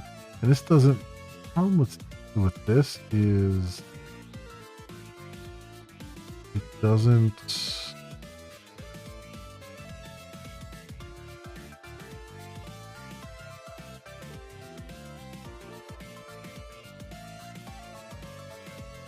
Yeah, the problem with this is it looks like it's trying to.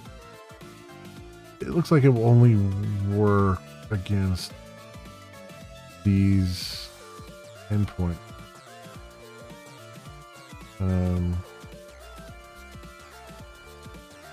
Unless there's a way to make it work against a different thing here.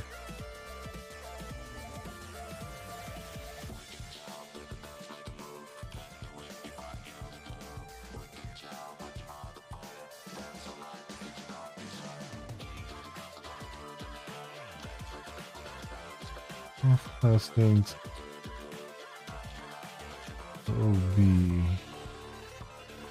Yeah, like it absolutely needs like a certain instance to build with.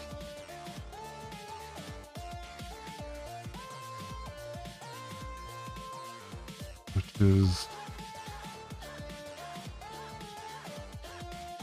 very weird. I mean, I get why they're doing that. It kind of takes all of the pressure off of it, but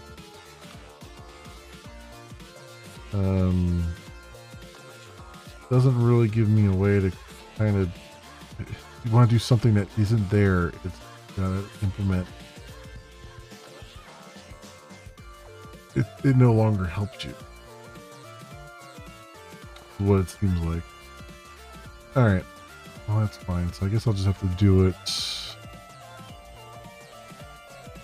myself here. The application.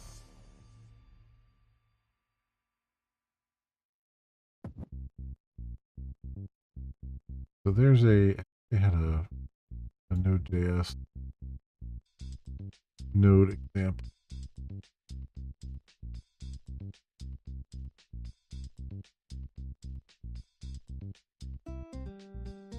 See what it's doing. Redirect. Callback URL. Okay.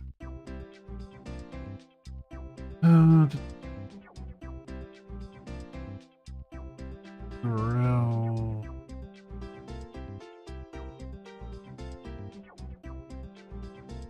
Want to do the actual station. The initial authorization.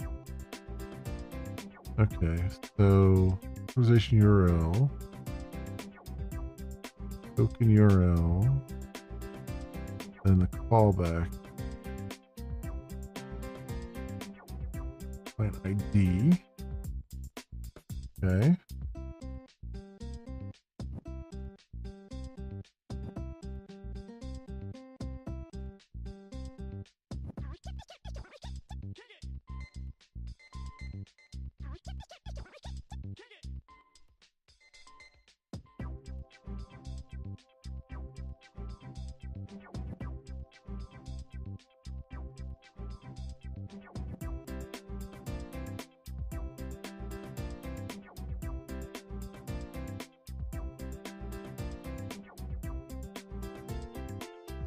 Route for OAuth redirect callback.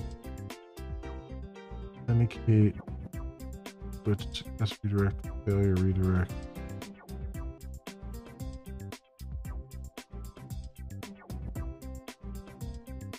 Route to start OAuth link. This is where you define request. Okay. Off quit.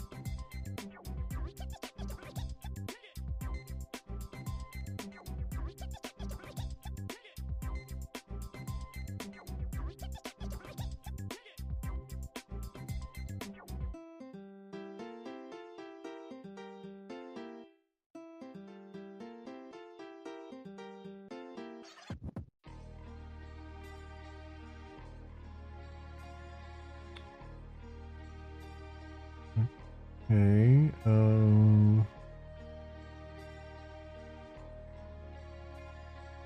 Let's do.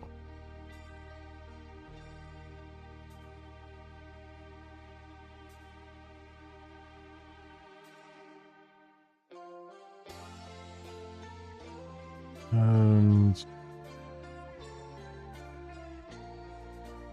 grant flow.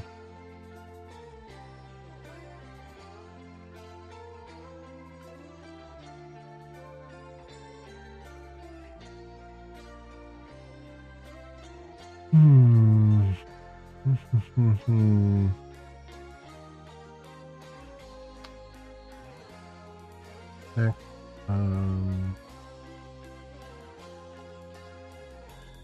Just that make sure I request. Okay, yeah.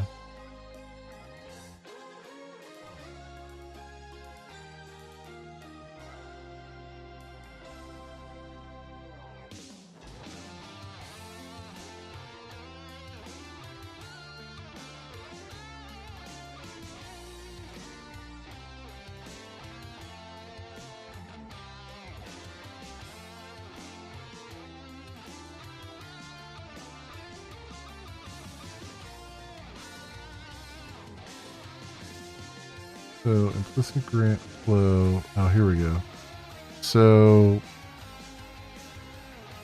plans for tomorrow. Basically doing more of this as far as streams go, but other than that, I'm just kind of relaxing. I don't have anywhere to go or anywhere to be. I just have to run around the store. I have to do chores. I have to run around the store and get some milk and stuff because, funny enough, I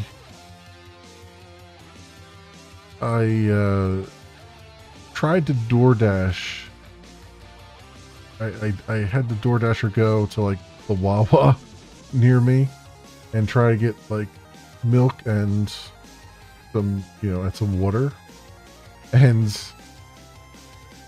it came back with just the water. I'm like, well, that really sucks because the main thing I needed was the milk. The water was just kind of, while you're there, grab this. So I have to go and go do it myself, I guess, is the way that's going to be. So I gotta go get some of that, which is pretty hilarious. Like if they had said oh, we don't have the bottle of water that you want, but here's the milk, I would have been fine. But no, it was the opposite. So I had to go. You ask for two things, they get one. Exactly, right? It's like, I'm okay that they only brought one back, but it's not the one I really, really wanted. That was the whole point. So that was a thing. Yeah, this is, so the funny thing is, this is what this is the bottle of water that they had in stock, but they didn't have the milk. So well, so you have this giant bottle of water in stock, but you don't have any milk. That's kind of annoying. So I have to go do that on myself here. But yeah, no, it's just going to be, I think it's going to be relatively warm this weekend, if I'm not mistaken, or I'm not even sure right now. It's been super duper humid. I've gone on some walks, but I've been dividing my walk up a little bit. Like I've done half of it, at noon, and then half of it at nighttime, because it's been overcast, so I didn't have to worry about getting too burnt in the sun or anything like that. And it's been like a freaking sweaty gym sock out there. Come back drenched. So I don't know if we still haven't really gotten any. I mean, we got a little bit of rain the other night, but we haven't gotten the giant thunderstorms and stuff that they've been warning about. And it's been super humid, so I don't know if I'll be able to get any exercise or anything this weekend or not, because that's just annoying. But we'll see. Yeah, no, just kind of chill and relaxing. And then Sunday I'll probably just be playing a game or something. I gotta do some work, some catch up stuff with work too, because it's I don't have a deadline or anything, but it's been taking me forever to try to get this one feature done. I just want to just get it done, or at least get more progress on it and get it out there and get it in front of the product owner's eyes and see what they think about it so far and all that stuff. So yeah, that's kind of my weekend. It's just bumming around, mostly trying to get some extra hours of sleep in. The machine has been working pretty darn well lately. Still having some problems with the mask kind of leaking a little bit, but it hasn't been so bad that it's not working. So that's been really beneficial. Like, I've been finally waking up and feeling at least somewhat rested, although I'm still as soon as I get done work at right around 5 o'clock, I just get hit by a wave of I think I opened your stream up and I was gonna say hi, and I'm like, you know what? I'm just gonna go lay down for half an hour because I'm just so tired. It was around 5 o'clock or so, and I did that, and then eventually pop back up. But that's been happening more. But it's interesting because it used to be all day long I was like that, especially in the mornings. Now I'm fine in the mornings. It's just, so I'm getting the rest that I need. It's just I seem to crash right around 5 or so. Appreciate you hanging for a time. Yeah. I try. I'm I'm flighty too though, because I'll be in there and I'll be listening, I'll be doing some stuff, and then I'll be like, oh crap, I gotta go do something, and I'll just get up and walk away. So you could be talking to me and I'm just gone. I'm just running around doing something, because I'll just get these thoughts oh, I forgot to do this, or I forgot to do that, and I'll jump up and run and go do something and then come back. So that tends to happen a lot. I always forget to be oh, I'm gonna be right back or whatever. But yeah, it's just gonna be a nice quiet weekend. I'm not really a people person, so I like kind of not having to deal with people for large swaths of time. Probably do a little bit of I've been doing a little bit of side stuff in Horizon Forbidden West and stuff like that off camera to try to get some of that get upgrades and things for when we get back to that and stuff. People ruin everything. Yeah, right. Yeah, I'm not an extrovert at all. So just people in general are just kind of tiring. That's just the way it is with me. And this week has been just kind of I've been dealing with company politics and stuff, and it just annoys me. And I'm just you know what? I just want to write halfway decent code, get paid well for it, and be interested in what I'm doing, and just keep on going, you know. And I am interested in what I'm doing, and I am paid well for it. It's just the additional like politics stuff is just wears thin on me after a while. I mean, you have to do it. You have to navigate it. You have to communicate and all that stuff. But like sometimes I feel like I don't know.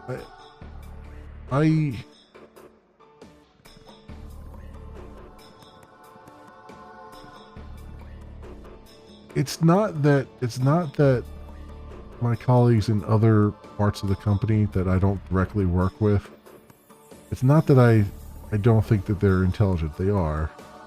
I'm sure they're all very smart people. It's just like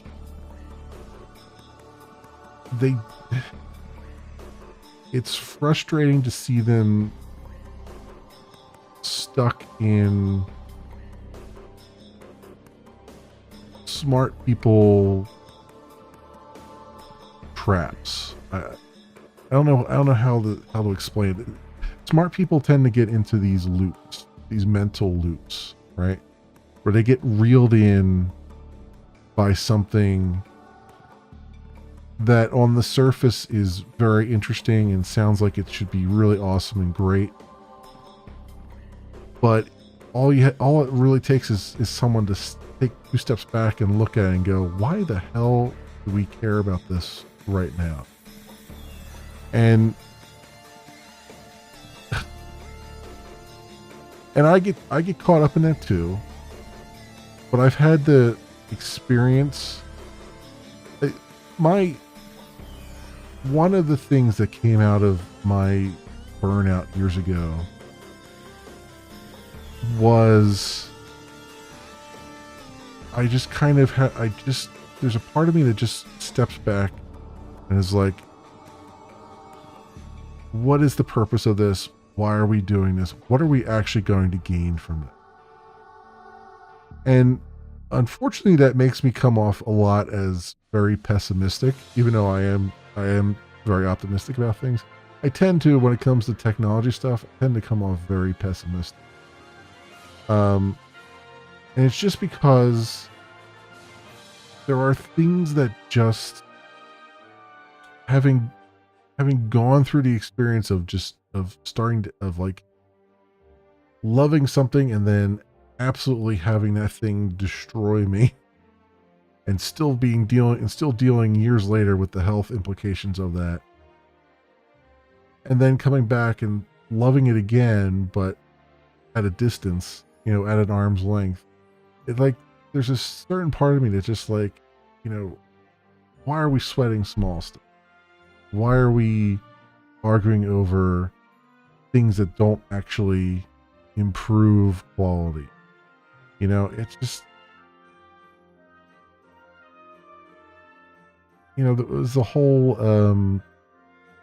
I mean, we didn't have a big debate over it, which was great, but it's like, you see developers get hung up on, for instance, like code coverage and how much their tests cover, how many lines of code each of their tests cover, and having a certain percentage of their code be exercised by tests. And I've always, I've been at enough companies now that have tried to do that.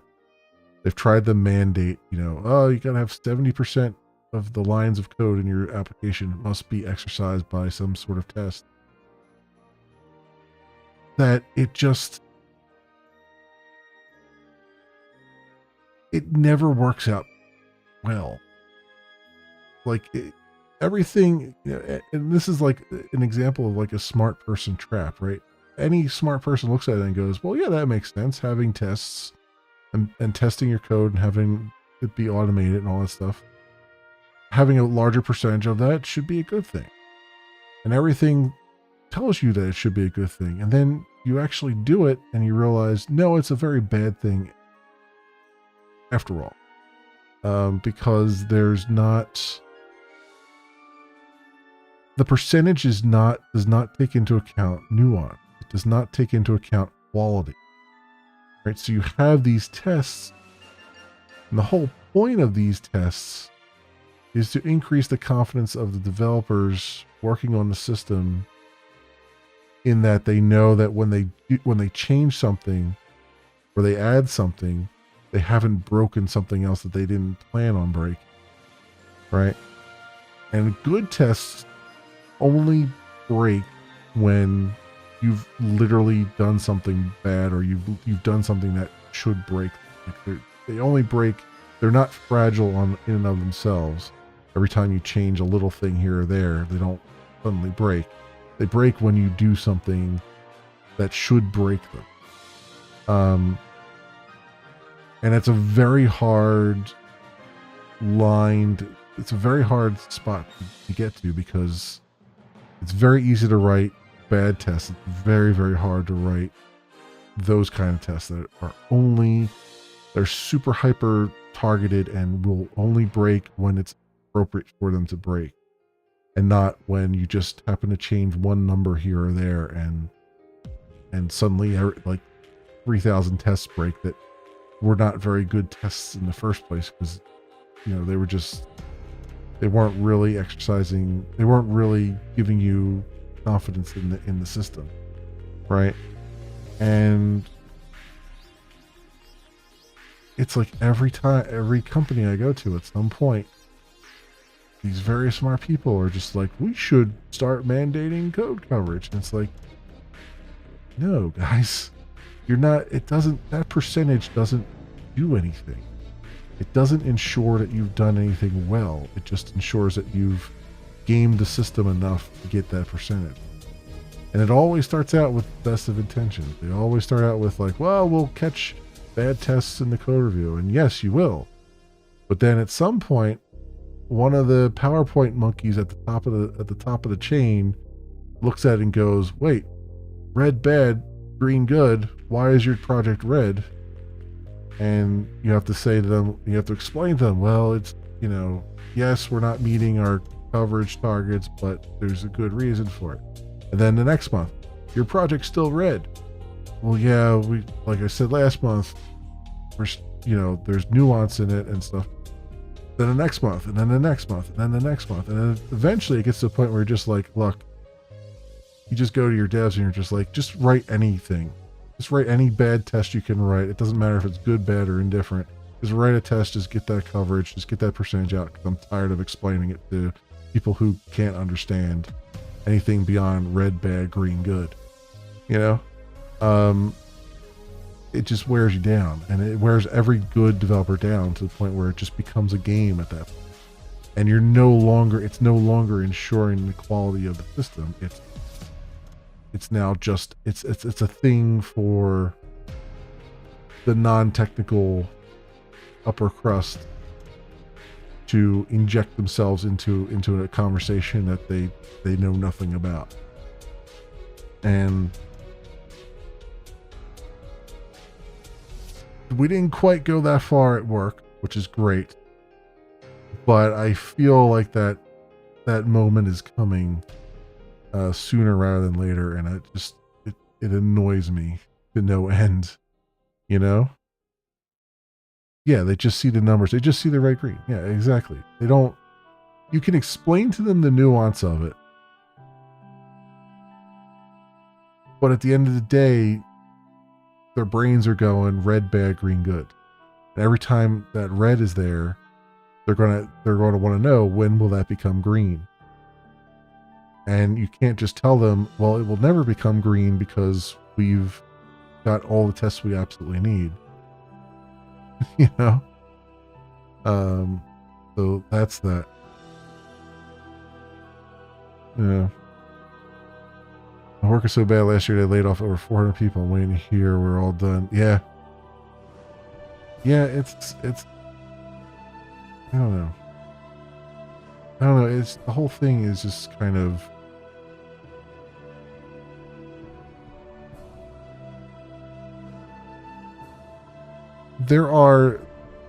when I was a younger developer, I thought to myself, all I really need is a good idea, and I can go independent. I'll just be an independent developer. I'll start my own shop. I'll set my own rules. I'll set my own goals. I'll make something good. I'll get some money from it, and then enough money to hire some other developers and hire some staff. And then, I'll make sure all along the way that we're doing things right and we're not doing things stupid. We're working smarter, not harder, as the old book would say. And then as the years are going on, I'm just like, you know what? That's a great idea, but man, there's so much other crap that I don't want to deal with that goes with that, Like running your own business is terrible, awesome, and terrifying all at the same point. Because you have to deal with all the minutiae that you don't really want to deal with under normal circumstances. You got to deal with taxes, you got to deal with just the basics of making money. How do you keep clients? How do you get new clients? How do you do all that stuff? You just get to a point where it's just like, just want to, it was like when they pulled out the chair for me years and years ago to go from development into management, which is what most developers do. Like you hit a point where it's just like, you're basically have to go into management because there is no other place for you to go. And I just resisted. I was just like, I just want to write code. I enjoy writing code and I enjoy making things. And I don't enjoy all this other BS,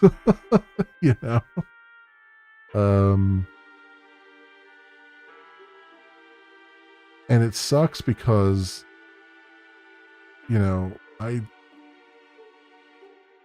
I'm holding myself back, right? Like I'm nowhere near where I should be in my career. Like at this point, I should be like managing, and I probably would be like a VP or something. Like there are literally junior developers that I hired at my first job.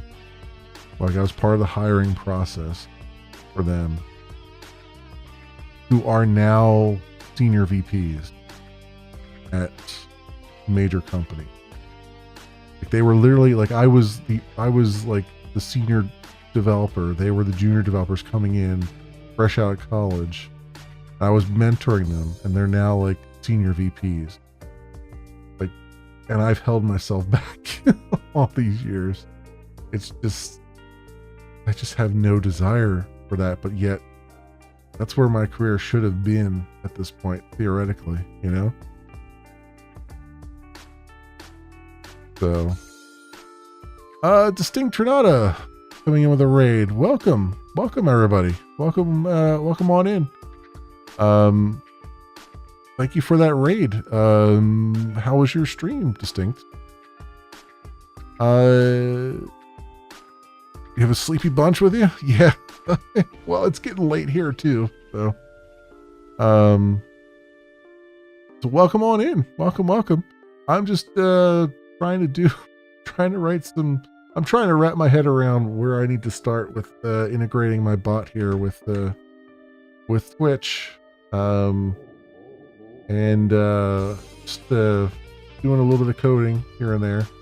But I'm also shooting the shit as I do, because this is both coding and really chatting as well. So welcome on in. Obsidian connoisseur. Oh yeah, I have Obsidian on here. I just started using Obsidian. I haven't really gotten into it too much yet, but it's really nice. I like it. We do more chatting than coding. Well, some days, yeah. Some days I do more chatting than coding. for starting a Discord bot project and learning the hard way that it's oddly harder than Twitch. Yeah, I did a little. I dug a little bit into Discord stuff, and I kind of like the way they do the bots because you can actually flag yourself as a bot and you get certain privileges and stuff. It's kind of nice. But yeah, it is a weird beast in many ways. And at some point, I'll probably do some kind of Discord integration with this bot too. But I'm trying to do Twitch and YouTube right now, starting with Twitch, obviously. And I'm getting my first taste of the Twitch API landscape.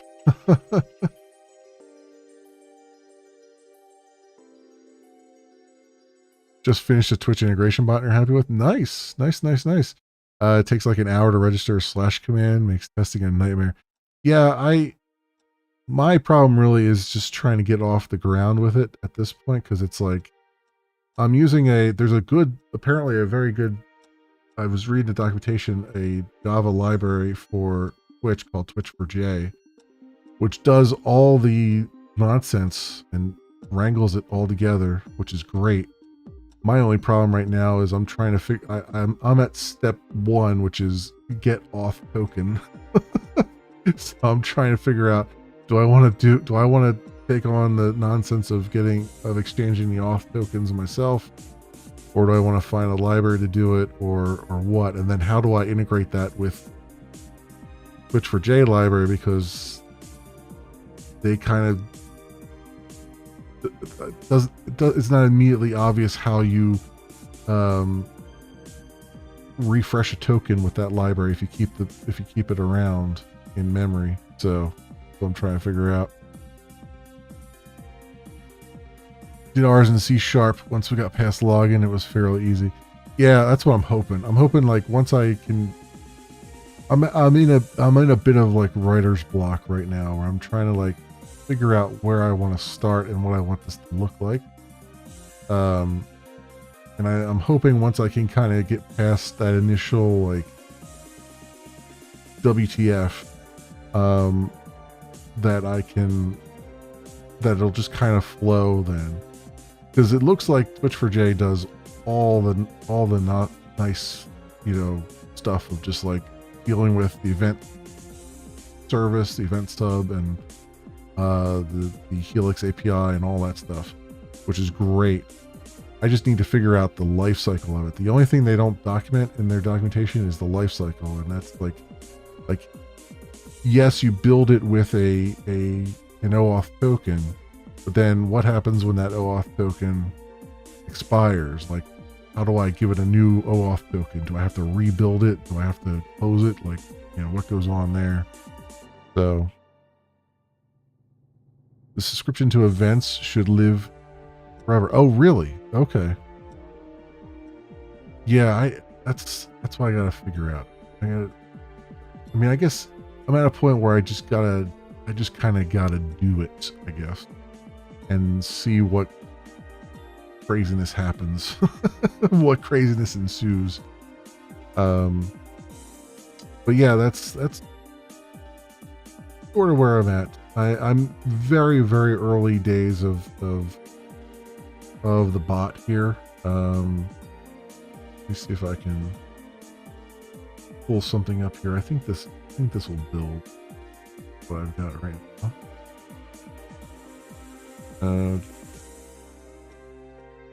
Have any problems? We got 6 errors. That's something else.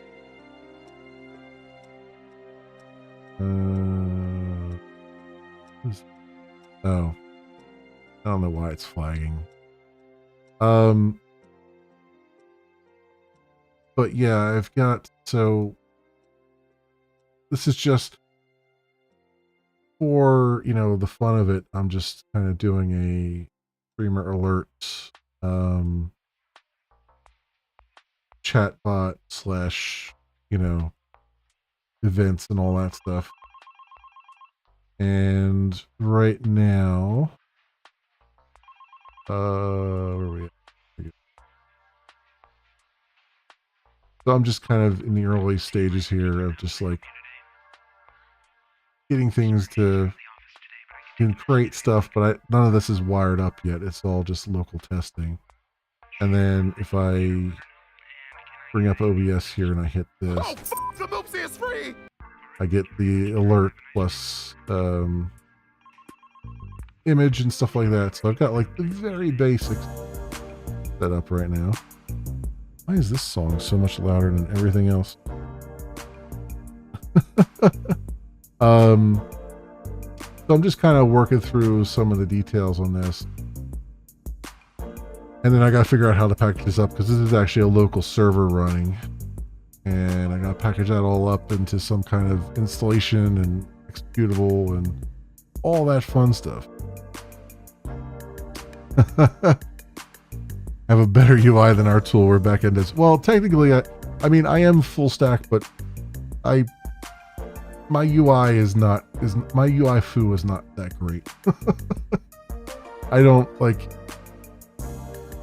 I have to rely on like ChatGPT and stuff to actually. I'm running Copilot. I have to rely on Copilot for a lot of CSS stuff and style sheets and all that crap. I've never been able to really navigate CSS too well. But yeah, a DBA by day, not even a back-end dev. Hey, I mean, DBAs are still, I still consider DBAs back-ends.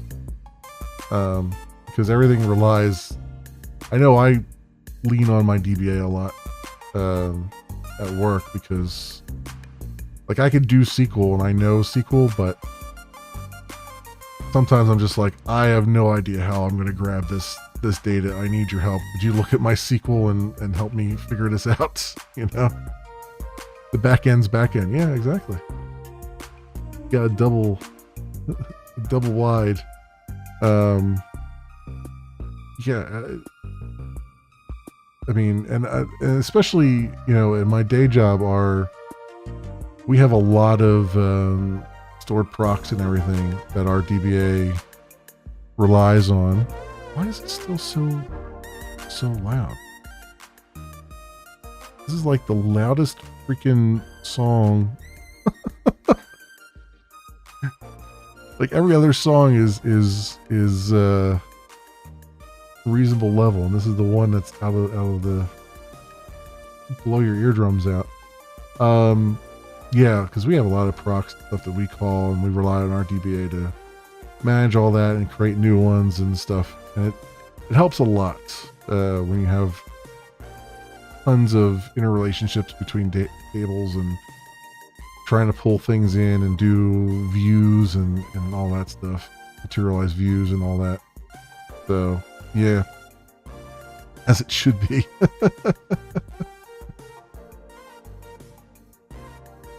That was always my joke, was that eventually when it becomes too difficult to keep up with the kids and all their programming languages, I was gonna retire to I was gonna be a DBA right before retirement. I was gonna sit there with my gray beard and my SQL editor and just kind of do what I can. But turns out Java has had more longevity than most would give it credit for. So I might be able to not have to hang up my programmer spurs early like I thought I might. Nothing makes you more upset than seeing an app query a table directly. Oh boy. That's all I'm doing here.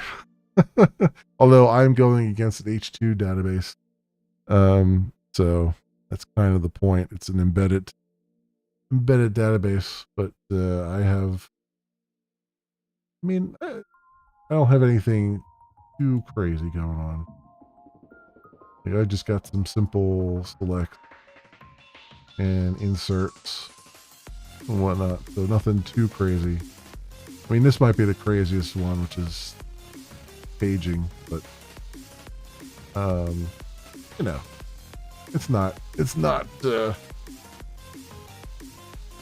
out of this world. I did have one at work where for the first time ever, I had to learn how to do pivots, do pivot tables. That was a trip and a half, but it seems like it's working. So yeah. I never had to use a pivot before, and then I had to use it for what we were doing, and I didn't even like.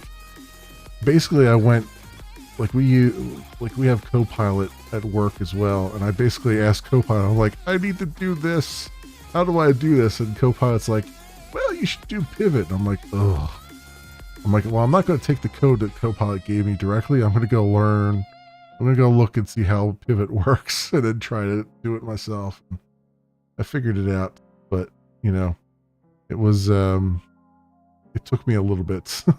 It took me a little bit to kind of be like, okay, how's this work in here? How does this do its thing? But, yeah. Copilot, the best $100 you ever spent. Also the worst $100 I ever spent. Same. It's, like I have Copilot for Eclipse here, and it's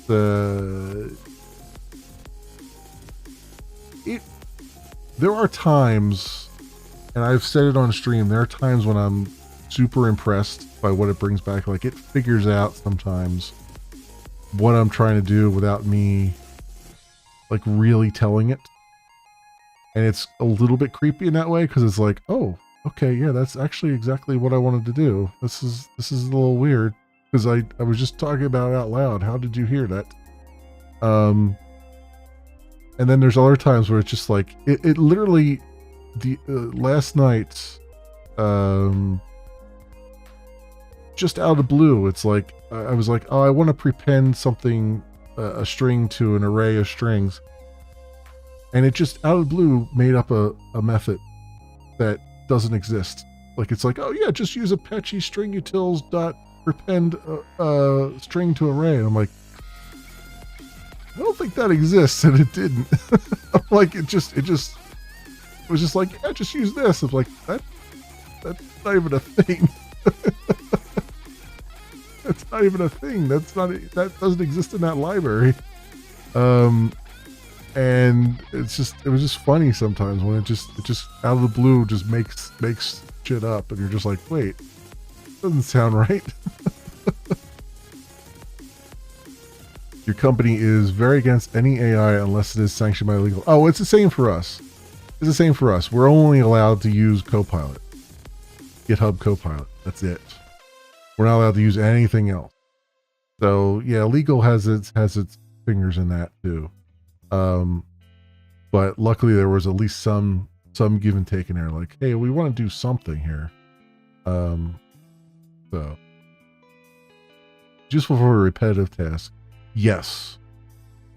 It's so nice. Like one of the things that, is very repetitive when you're creating tables and stuff in, with Spring here, is these mappers where you basically map the table columns names to an object and then return that object back.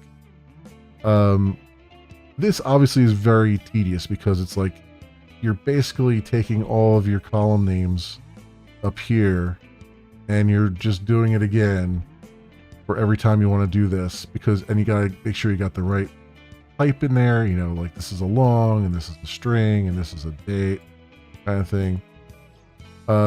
So it's not difficult, it's just tedious. I tell Copilot, hey, I want to map this row here to the columns of this table. And it's just like, here you go, done. Like 5 seconds, boom, got everything. Got all the right types and everything. I'm like, fantastic. That just saved my brain all that work of just like all that repetitive work, and now it's boom, it's done. You know? Just for yeah, and it also, I think the really crazy thing about it, and I can demonstrate this right now, and the thing that I think is like the killer app portion of it is that it can generate documentation for you. And the documentation, I mean, you have to massage the English of it a little bit, but it's really on point. So, for instance, if I say, let's just say, /doc.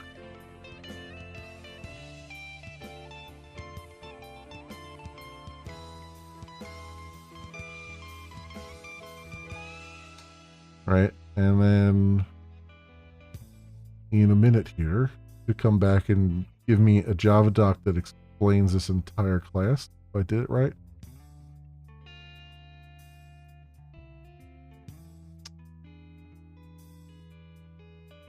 What did it do here? Oh, not only the entire class, but all the methods in the class. So it's like this class implements the row mapper interface used to map a row of results set to an asset object. Methods used to map a row of the results set. Yeah, and it's got all the things filled out. Like, that's pretty good. Now, this is a really easy example. But if I go to, say, one of my services here. Actually, you know what? I just created this service and I haven't put anything in here yet. I wonder what it will say. Let's just see what it is. Very curious.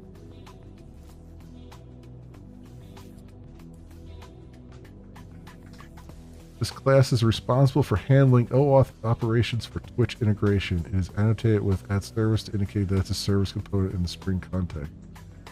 I mean, it did pretty good. Like, it understood that I was doing an integration with Twitch via OAuth based on the class name. So, okay. Not bad. I wonder if I have another class that would be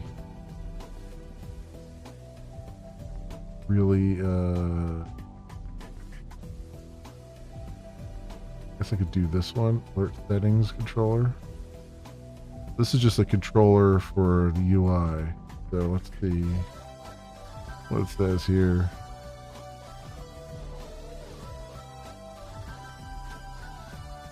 Interesting to see. Hey, Elmer, welcome. How are you? Let's see what this spits out.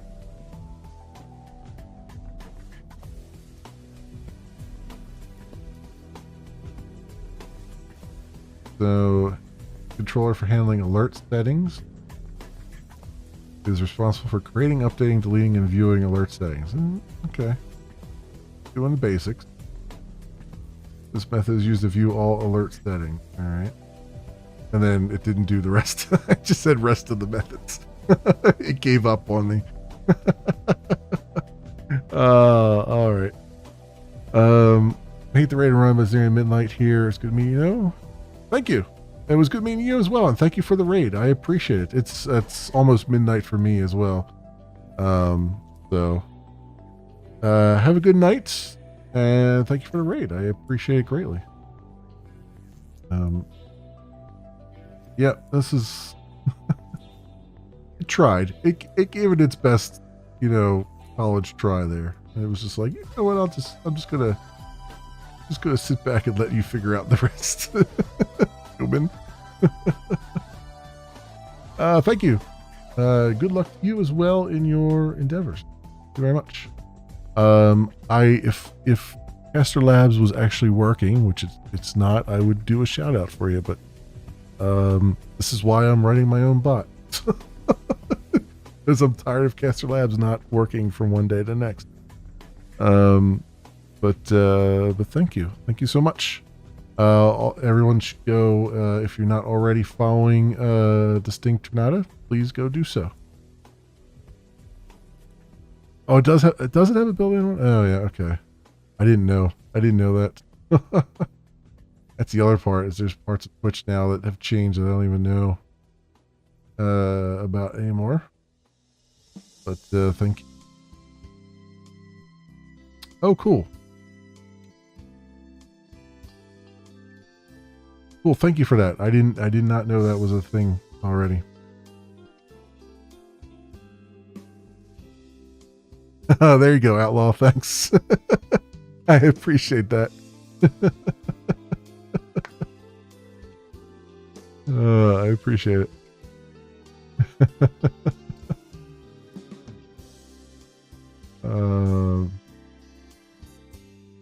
Good stuff. Good stuff.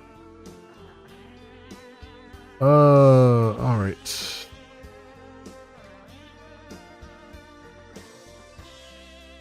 So, I figure out where start with the start with this, because where's the documentation? Here it is. So I've got it installed, and I gotta do the builder. Then I need to do the builder once.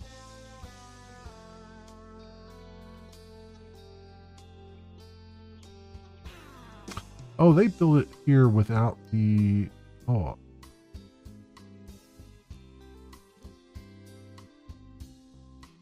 So then you must be able to supply it separately then. There has to be a way to supply it separately then. They're building it without it set here.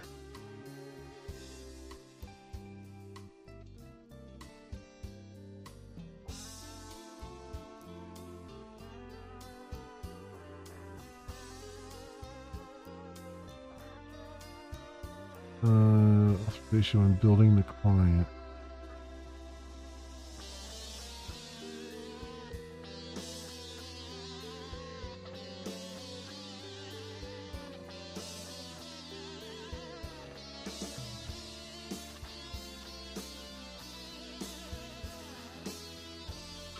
Yeah, that annoys me. Because like this is a different way of building when you want to do the when you want to make API calls, which is what I want to do. So why?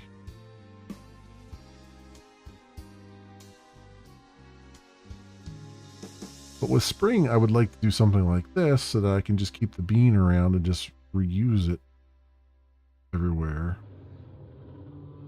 I assume I can do.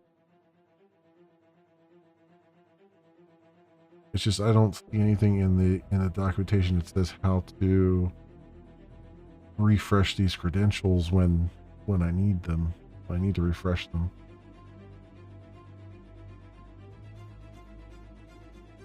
That's my problem right now. Although, I guess my first problem is getting the actual credentials. Which we had the node. Where's that Node.js? And that's. Did I close that? Did I close that?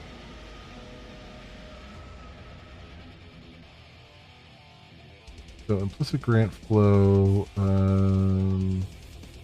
Okay, so here's where we go. Navigate the user to authorize. Okay. Here's the parameters. Which asks them to authorize if they're not logged in. Okay, first ask them to log in. User authorizes your application by clicking authorize. It first sends the access token to your redirect URI in the fragment portion of the URI. Okay. So access token. Go date and bearer. Okay. And access the fragment using document location hack. Okay. User didn't authorize your app. The server sends the error code and description to your redirect URI. Just denied. Description. Okay. I mean, that seems like a simple enough handshake. I can just do it. I do need a way to.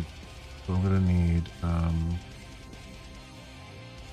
gonna need some client love here.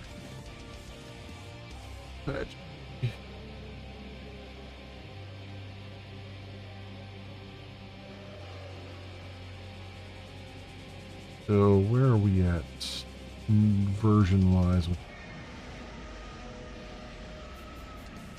5.3? Is that the latest? 5.4 is alpha. I don't want to do that. 5.3 client, and then yeah, I guess that will do it.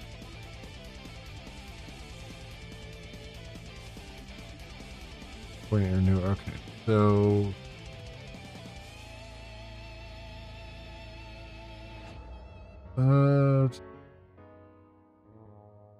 Maven.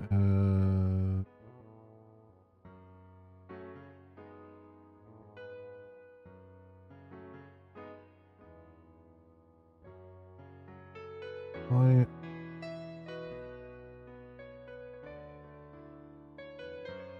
No, I want 542.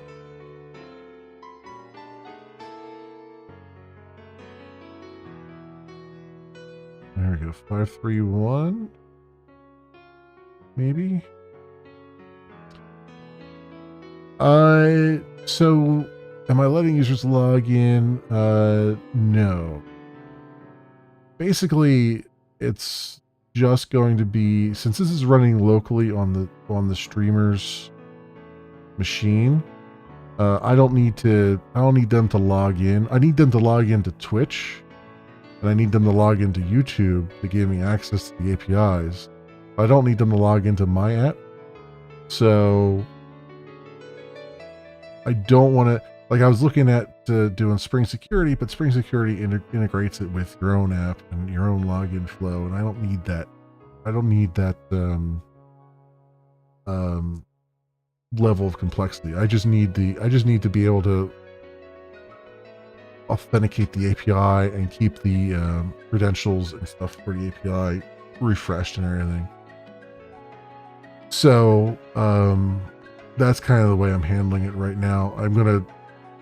My idea is to go get the user tokens that I need and the refresh token, if any, and then encrypt it with a two-way encryption, throw it into the local database, and I just need to make sure that I keep calling the validate endpoint to make sure that things are still working, and I just got to figure out how to get that token into that Twitch4j integration without having to do a new build, without having to build a new Twitch object every time, Twitch client object every time. I think there's a way to do that. I might have to do that credential builder thing that they have.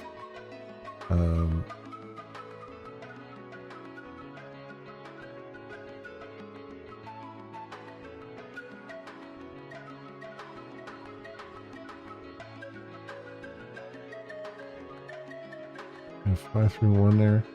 But that's the idea so far. We'll see how far I get with that. But yeah, users aren't going to log into my app. They're just going to log into Twitch or YouTube for the integration piece of it. Hopefully. There's only going to be really like one user in my system, and that's the broadcaster.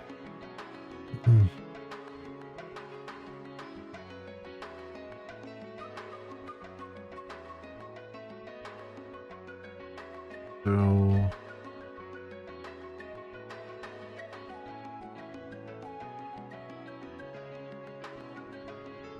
here in 531.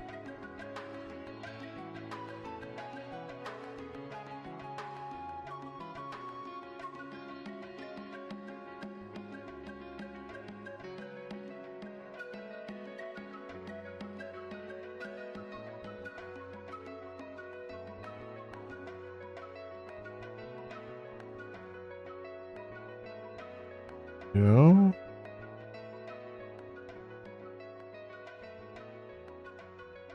Here's that. I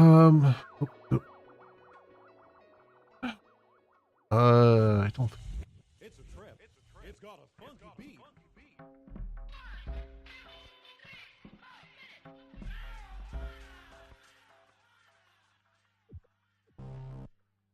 Prototype. Why do you have me stuck in a loop there? Fluent cache. I need the cache. Yeah, I don't think I need that cache. I just need to use the components stuff. What I need is to remember how to start. They've changed this a lot. I've done this already before, but like once you do it once and you set a method to do it, you don't think about it ever again. Oh, I gotta refresh my brain here. So HTTP get classic request builder. Why am I calling it class?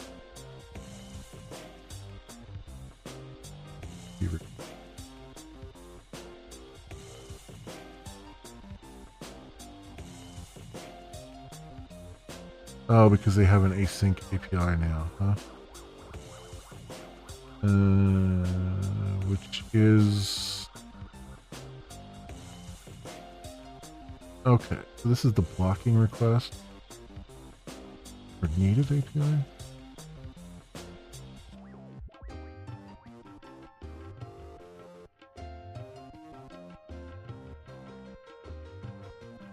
No, this is not.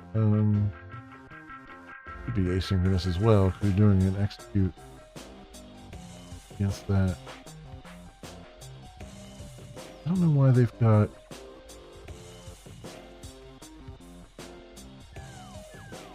I don't know why they're calling it classic HTTP request versus... Well, this is saying the async API. Import request builder. Oh, this is giving... Okay, yeah, this is giving you futures. Future get...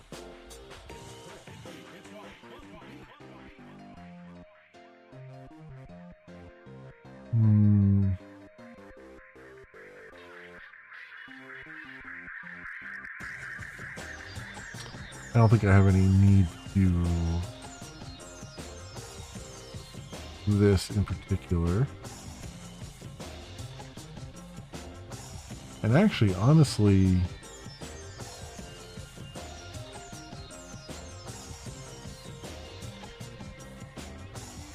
I am... wait a second. I'm putting too much thought in. Hang on here. Because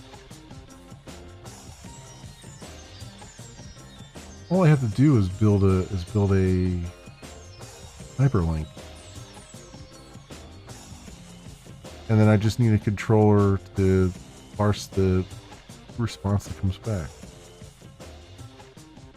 Yeah, I don't need to do much of anything there. Huh. Looks like a lot of work compared to setting up a C# HTTP client. Yeah, there's different HTTP clients. Apache is like the old dog. They're keeping themselves updated, and they have a different like Fluent thing as well.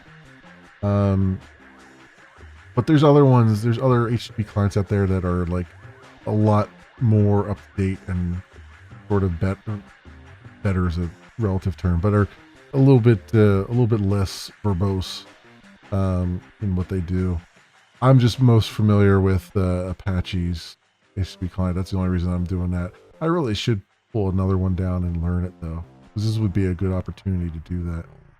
But it looks like to me I don't even need to deal with it, because I'm just realizing like I just have to send them to this link and Twitch will send them back to me, and I just need to listen, for this controller. I just need to stand up a controller to listen for this.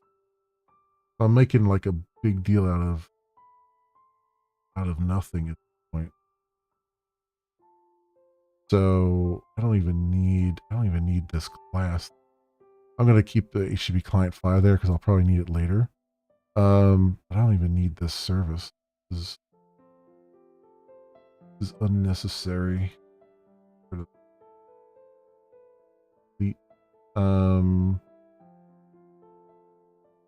I will need a service, just not that one.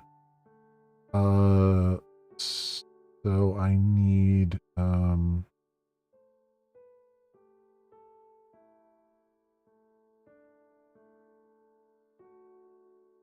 a front end controller.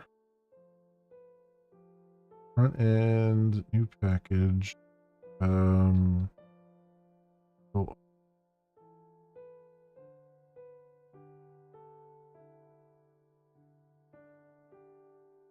that handles you last and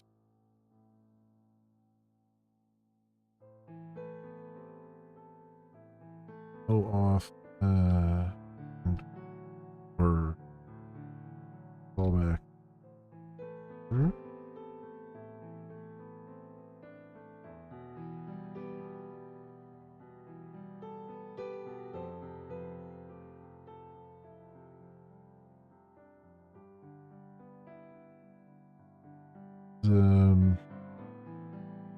Not go off, so go off. Rise, I think, is what I registered there.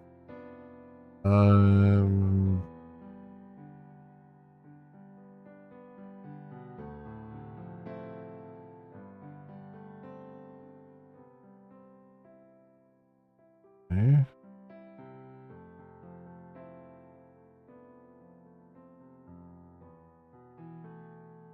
Got that, and I want to do shoot,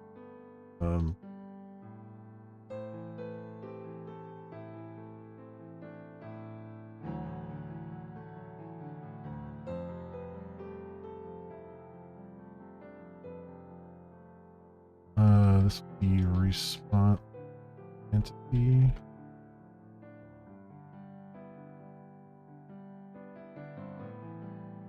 Void for right now. I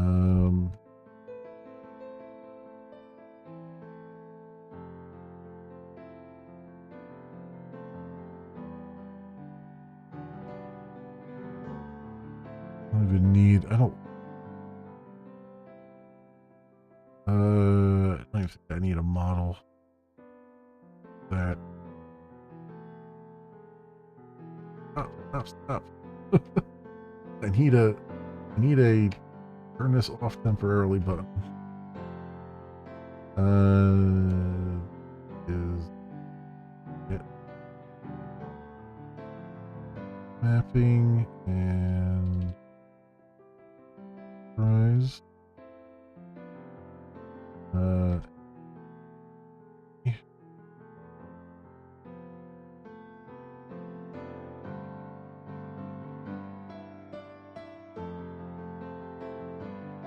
Okay.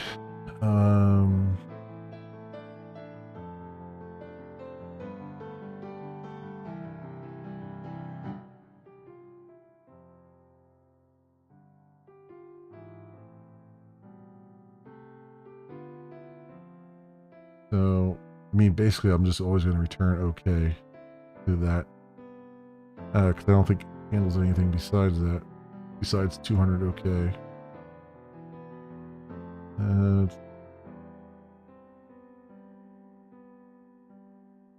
So, doing your web browser controller.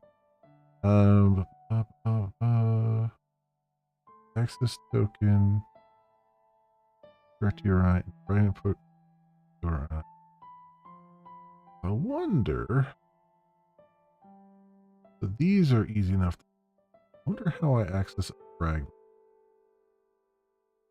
from a controller, because I've never had to do that.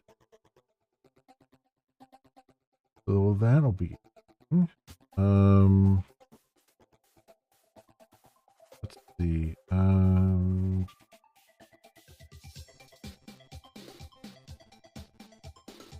Bring MVC controller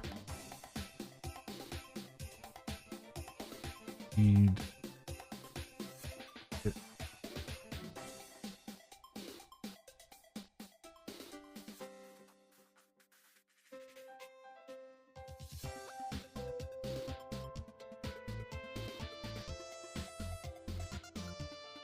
Okay.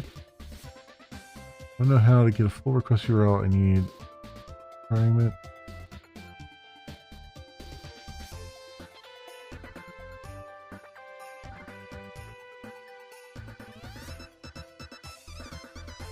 Anchors or URL fragments are not sent by the client to the server when requesting for a resource. Anchor or fragments are utilized to identify a location within a resource.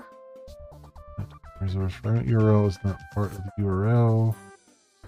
You get the anchor using JavaScript and save them in cookies to retain them.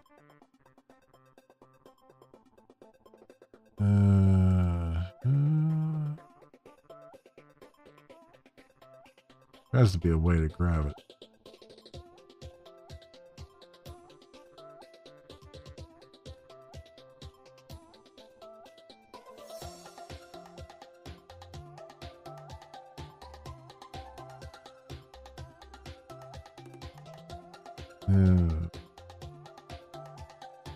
Okay, that's something else entirely.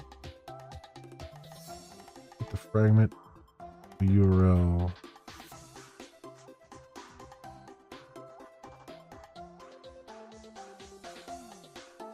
No, you have to use JavaScript to get anchor.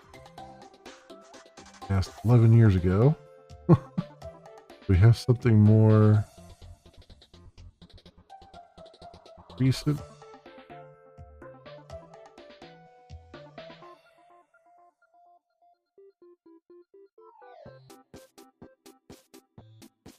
How to get the URL fragment identifier from HTTP server. Here we go.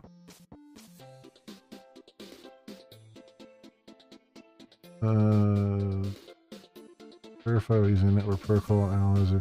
You can send the fragment string at get post parameter on a JavaScript request.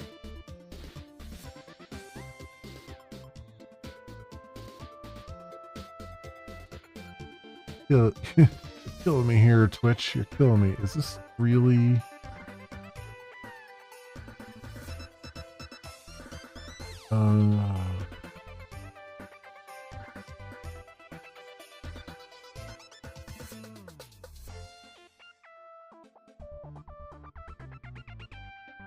Oh, that kills me a lot.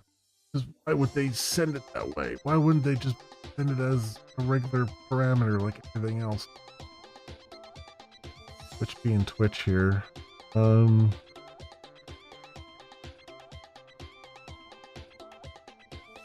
Location hash.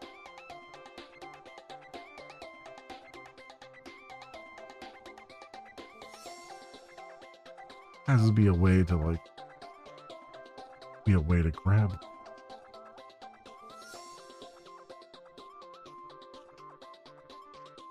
I'm betting all this stuff then is part of the hack, right? Not getting in as parameters.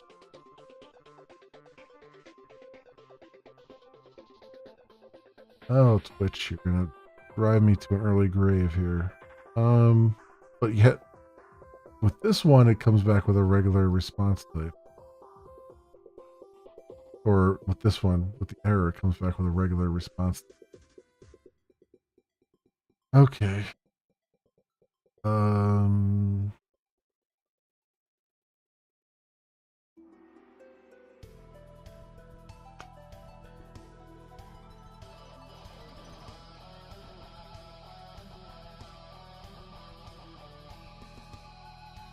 See if Copilot dreams up something here. I'm curious. How can I a URL drag?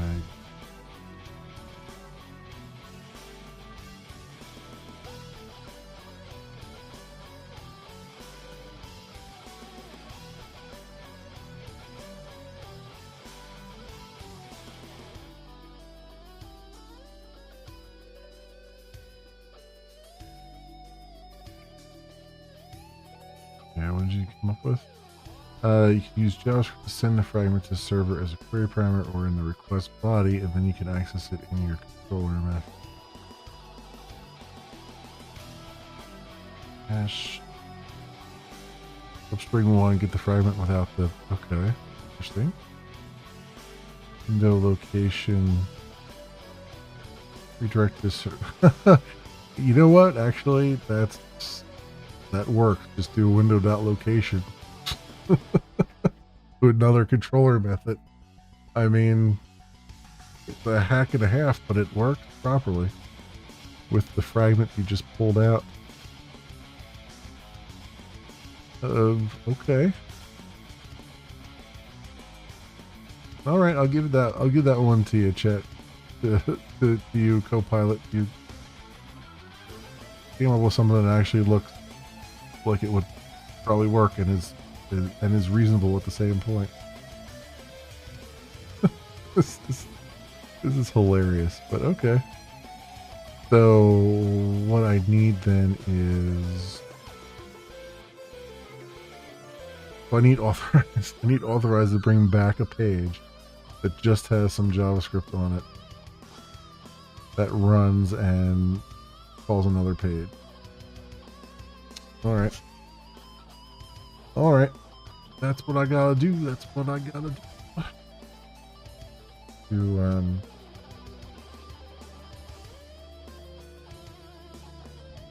And actually, now that I think about it, I want to redirect the user back to whatever page it's going to be. Right now, I'll redirect them back to the home page, but I wouldn't want to do this anyway here. Bring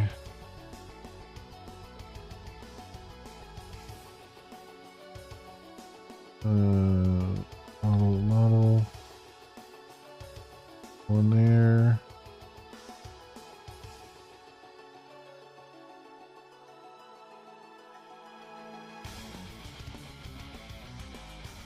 Okay. So I need to make a page for it. A little bit of JavaScript on it. That'll work. And then we'll have a public string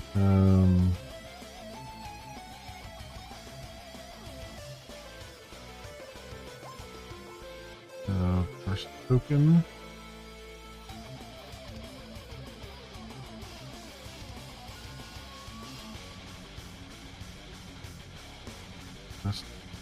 Last model, and we'll just do being token longer body. I'm returning an actual view now. All right, that's the general idea. We're gonna take a quick 5-minute break, friends, just to stretch my legs because my knee is starting to hurt me. And I will be right back. Hang tight, please. Where's my... There it is. Button's right there. It's where it's always been. There we go.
Okay, I'm back.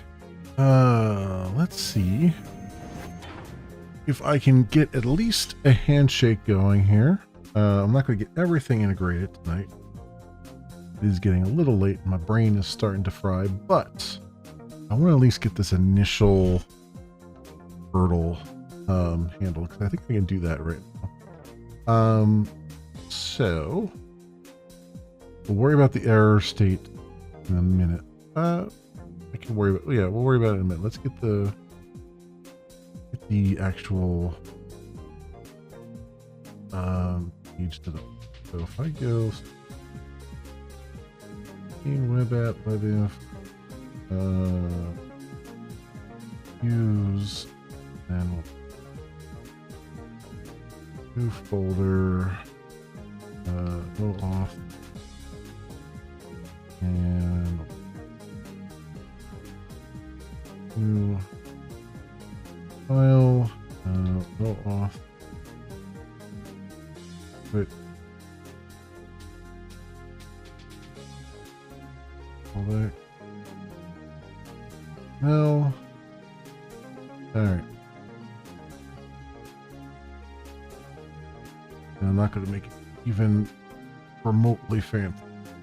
I'm going to do that.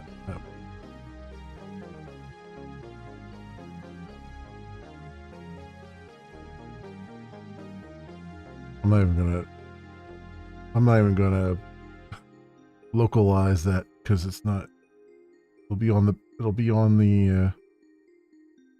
screen hopefully for less than a second.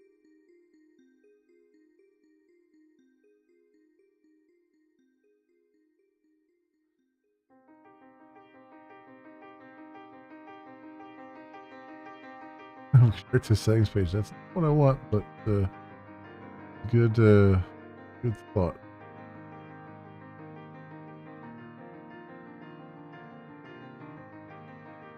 Now what I want is that.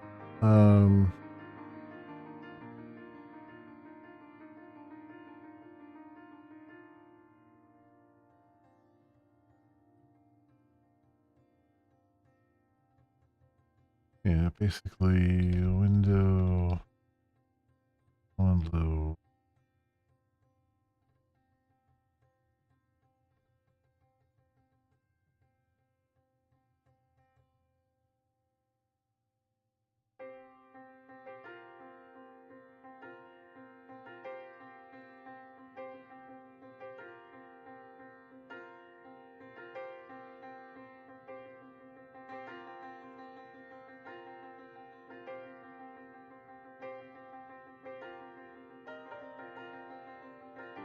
settings alert.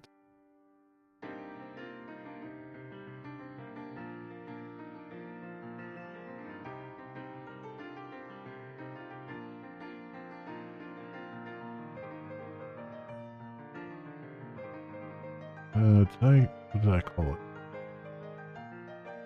Off token, yeah. That's the fragment. Yes. Alright. Leave that.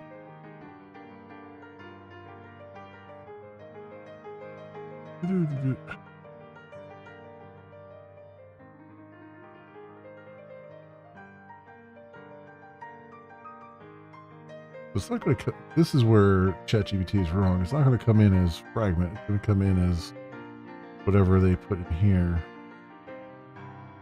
So it's going to come in as access token, scope, state. All right, which is the way I want it. So,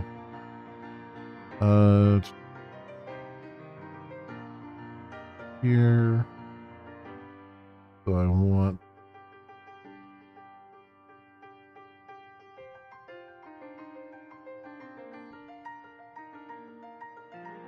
Bring access token.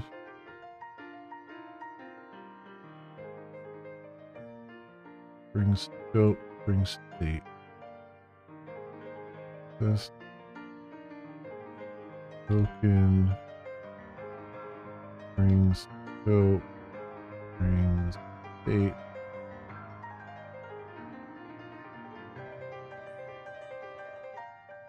Token type.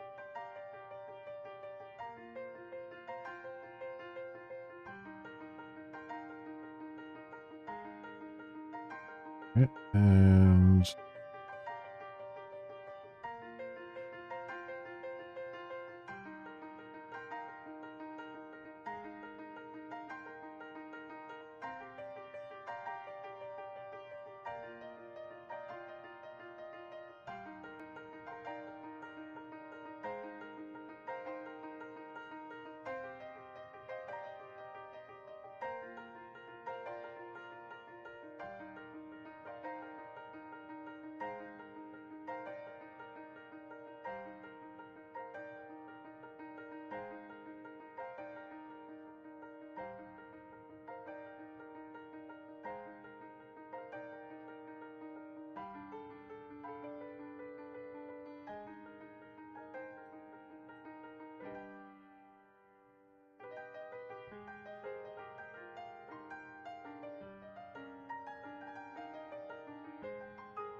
okay. So access token, scope, state, token. Access token, scope, state. Okay, got that captured. And then down here for the error thing, we got error description. So that's here. These are not covered. Ring. Error. Ring. Oh, me advice. Error description.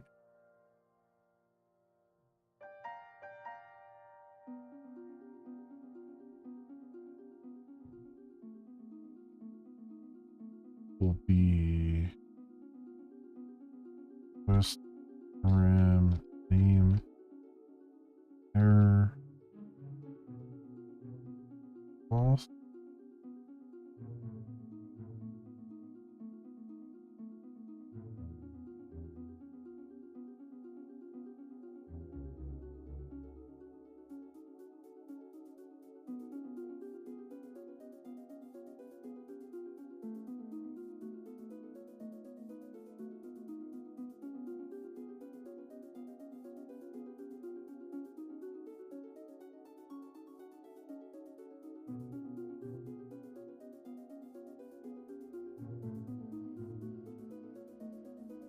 Okay, error description. Error description. Done. Okay, so now, do here, if error, not equal null, yeah, that's actually on par there. Error description.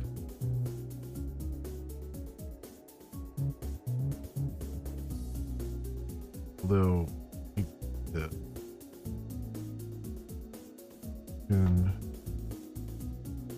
that error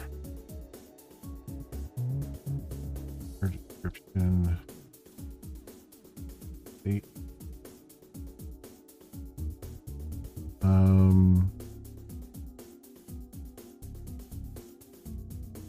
Yeah, I want to redirect it. I also want to do, you know what, we should probably, I was debating whether to extend base controller, but you know what, I'm gonna do that.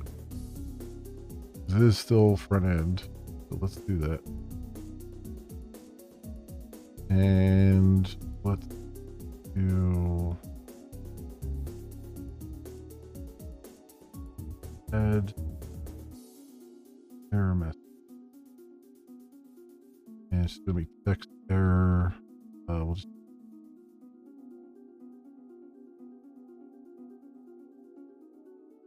generic error.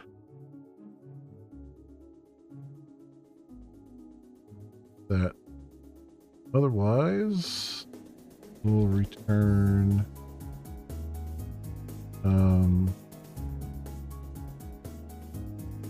null off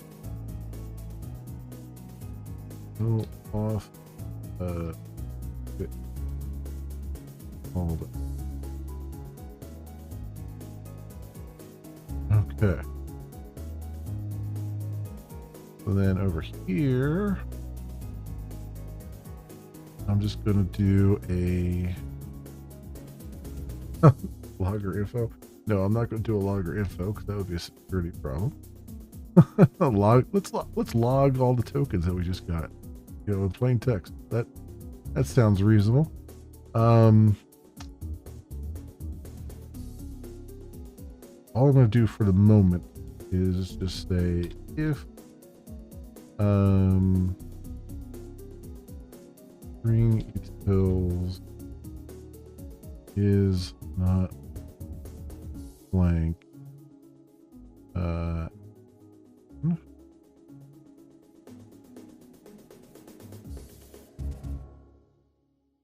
then I'll just say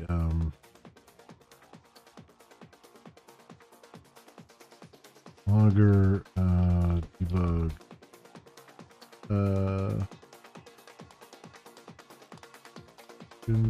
Steve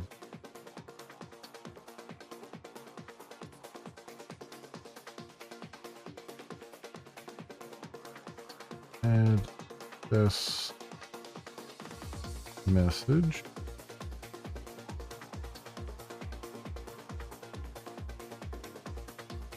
and return redirect to the home page for the moment.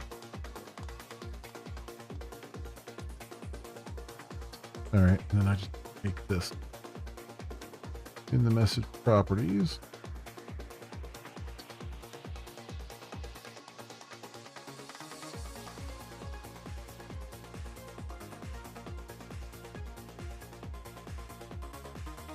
I like how that's funny. I like how Copilot's like, this is the text you wanted, right? Like, actually, it is. All right, got that in place and saved. The one thing I need now is you know what? I'm just going to put it on the home page for the moment until we get the whole section set up. But let's do a test link on the home page over here. All right. Um,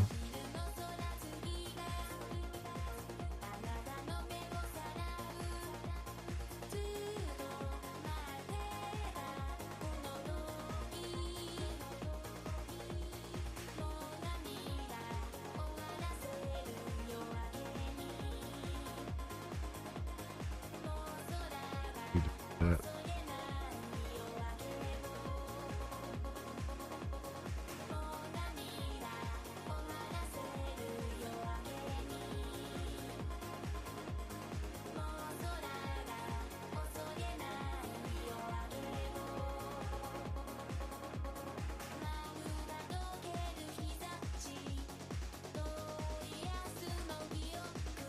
And what was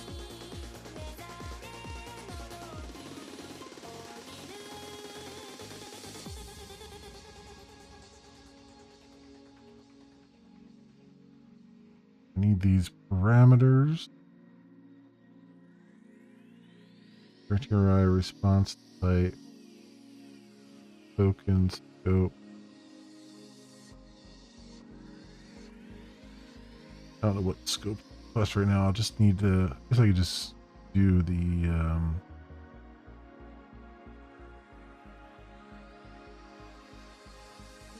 just the one user scope, I guess. Oh, we got that. Then client ID. Client ID.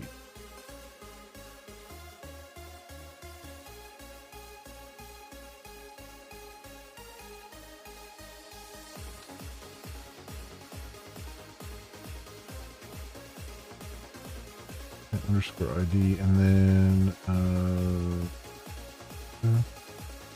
not gonna do force verify. That's registered redirect URI. Okay. Direct URI.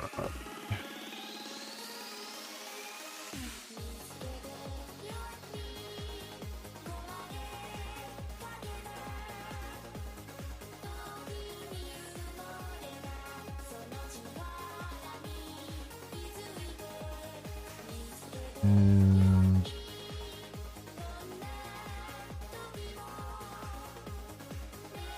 class type token, and then scope.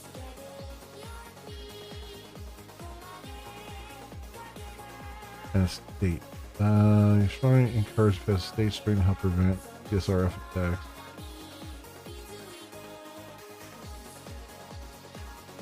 Okay, well, we don't need that right now, but that is something I'm going to do. We don't need it for this test, though. I just need response underscore type and then go. Response type token and scope pulls. We got scope right now. So,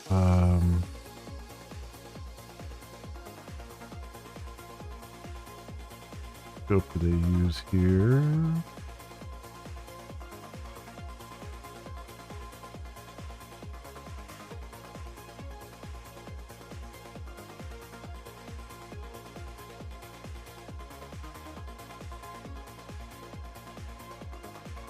Where's that? Where is it at?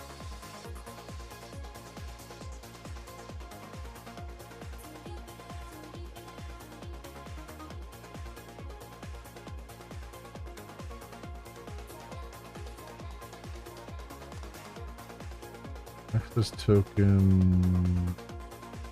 Oh. There you go.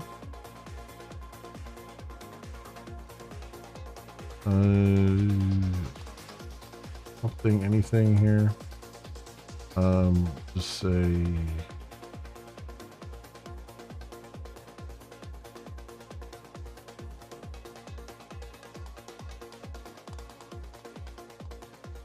I'll just say user read broadcast. Okay.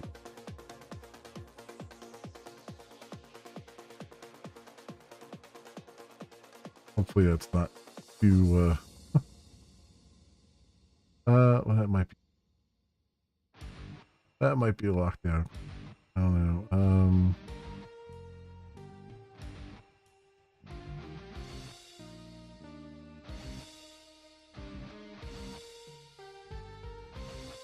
Oh, start there. We'll start there. That might be a mistake to user read broadcast for right now.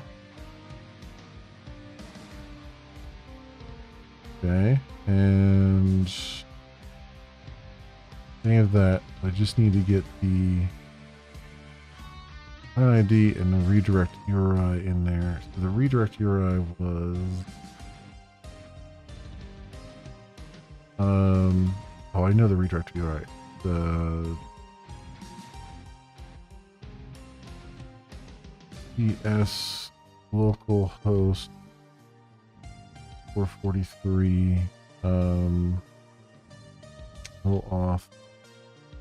authorized. And then I just need to fill in the client ID. I'll just put in the home controller here for the moment.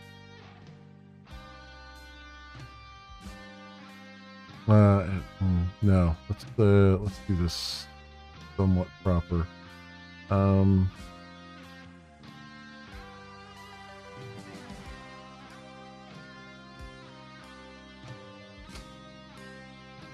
need a properties file.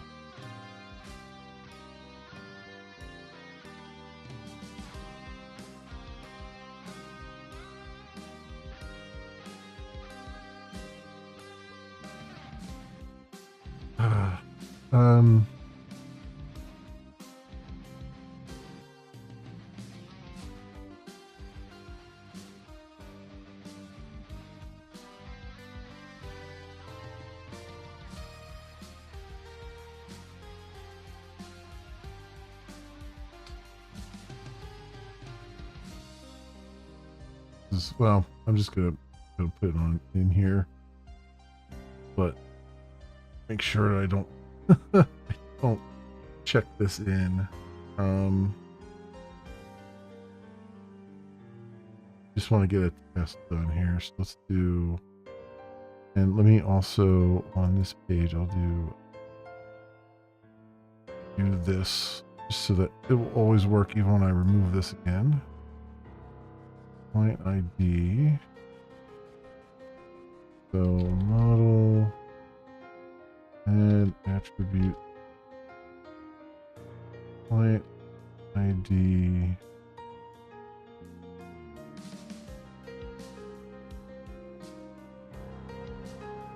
All right, I have to hide the screen for a moment here while I retrieve that.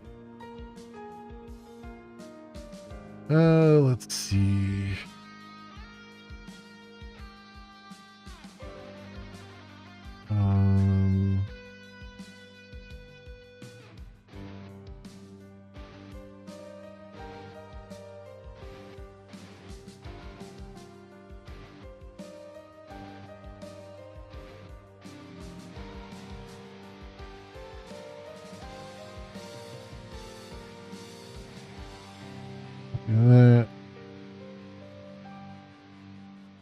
That here, save, close that file so I don't accidentally show it. All right, back here, and let's try this. What happened?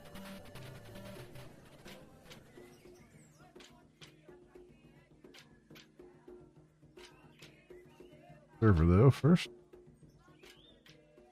Oh, and clean build.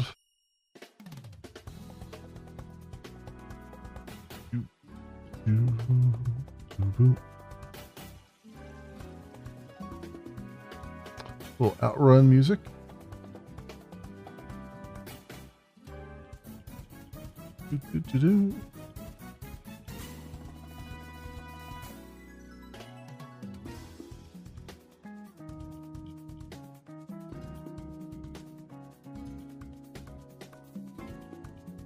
Oh. What happened here? Template exception. Oh, I used the wrong. I don't need to. I just stopped. I didn't need to do that. I used the wrong nomenclature here. I forgot. It's always tripping me up with free marker.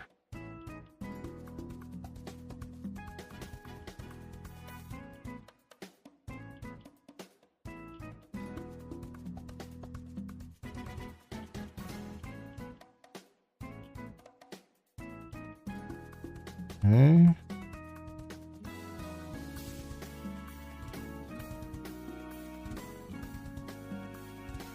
All right. Start up and let's see where we end up.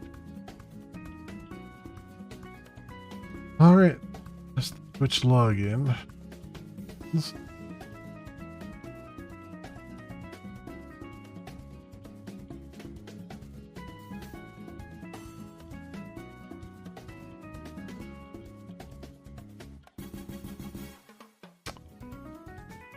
No endpoint get off.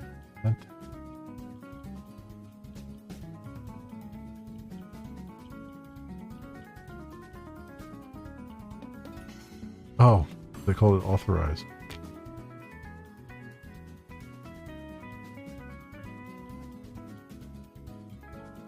Wait, is that the one that did I call it authenticate or authorize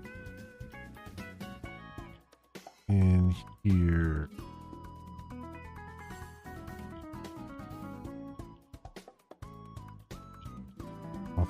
I called it authorize there, so I must have called it authenticate with Switch. All right. Authenticate.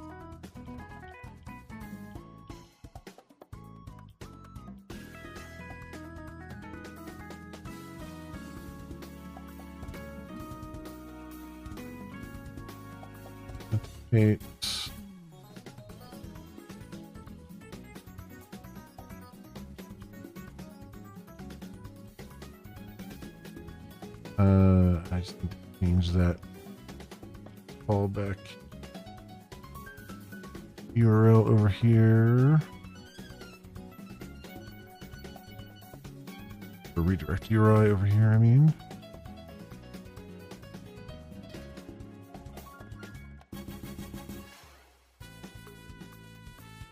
Okay. I do have to stop our server though for that.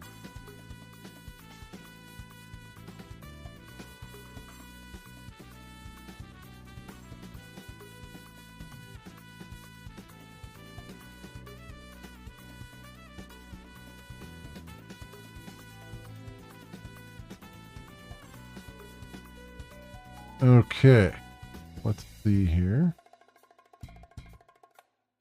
Goes all the way through.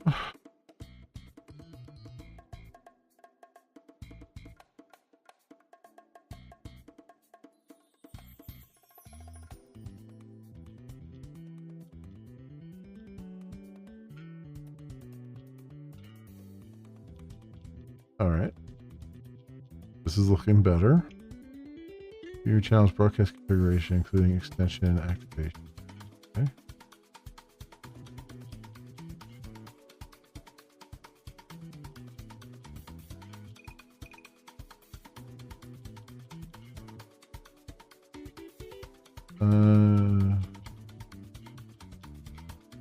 Okay, I know what happened there. But it looked like it actually succeeded, but hang on here. 8 is not.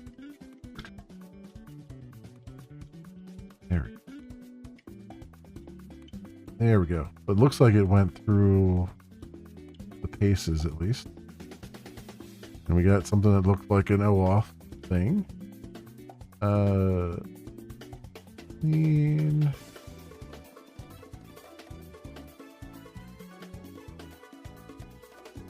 Work directory, that.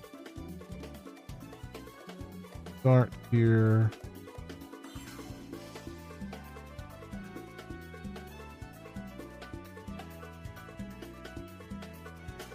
Okay. Try that again. Successfully connected to it. Cool. Alright, so it went through the whole rigmarole real fast. That's good.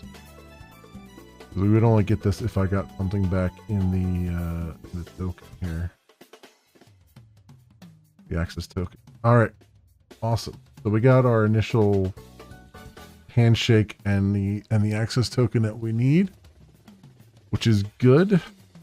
That's like half the battle right there.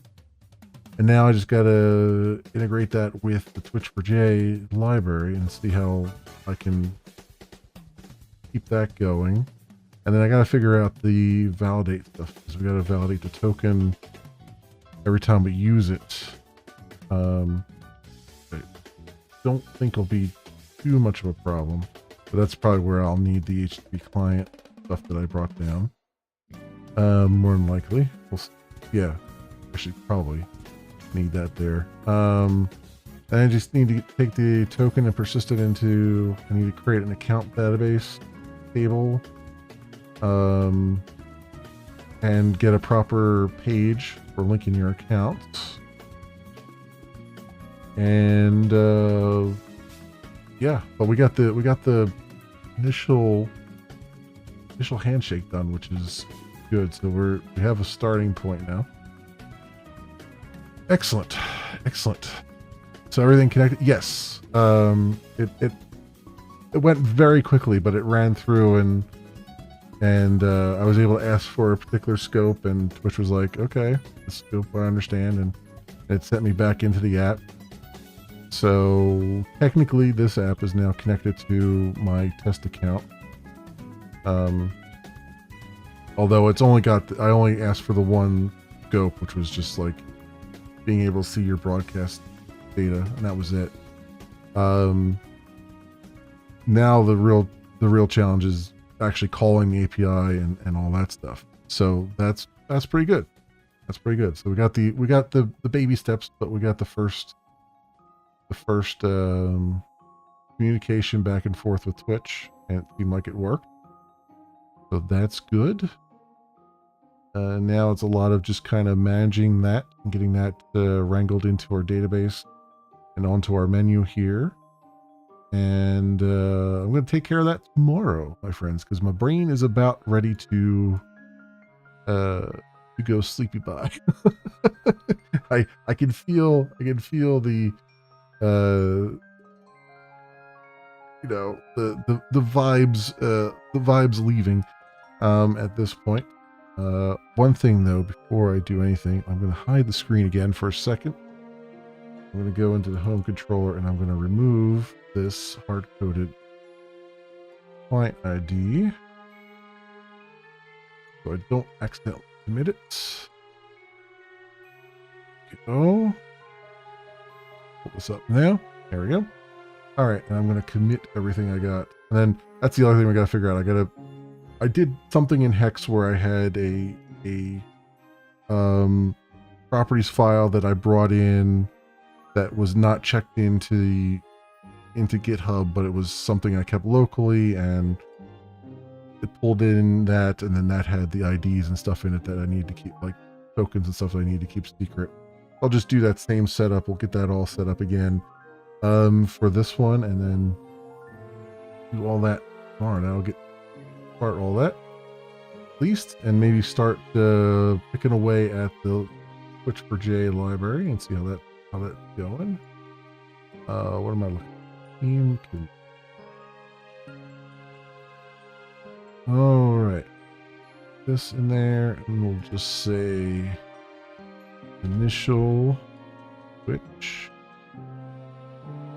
Go off and go.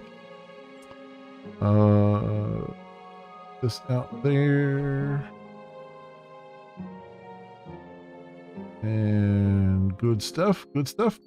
Alrighty then, friends. If anyone is wondering where this is at, I do have a public GitHub with all the stuff here. It is under Memory Leak Death. Magenta Breeze is the name of the application. So Magenta Breeze War is what we're working on right now. And then there's another project for the overarching Magenta Breeze, which will be the actual installer plus the small launcher and all that stuff to get the server running and all those things. That's something else I need to tackle once I get at least a basic Twitch integration and a basic YouTube integration going. That'll be the next thing that I tackle is how does the installer work?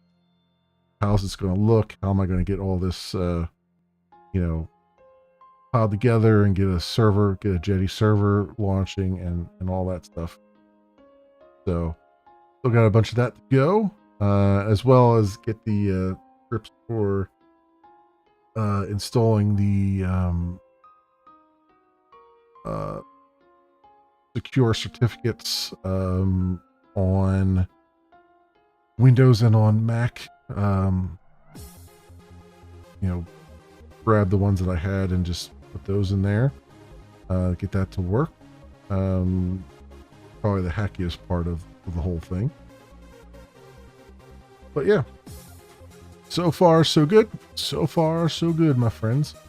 All right, let's see if there is anyone live that I am aware of out there. That would be swell that I could send you guys to.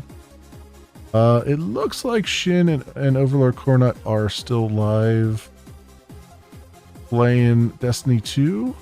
Let me just give a little check here to make sure before I send you guys over there. Oh yeah, they're still immersed. So I'm going to attempt to send you guys over to Shin here, who's playing some Destiny 2 right now. He also does writing streams and art streams and font creation streams. Actually, mostly font creation streams and writing streams he's been doing. He's been doing some creative writing stuff. But right now, he's back in Destiny 2, playing some games. He also plays games. He's a variety streamer as well. So please for you to go over and say hello and all those things. All right.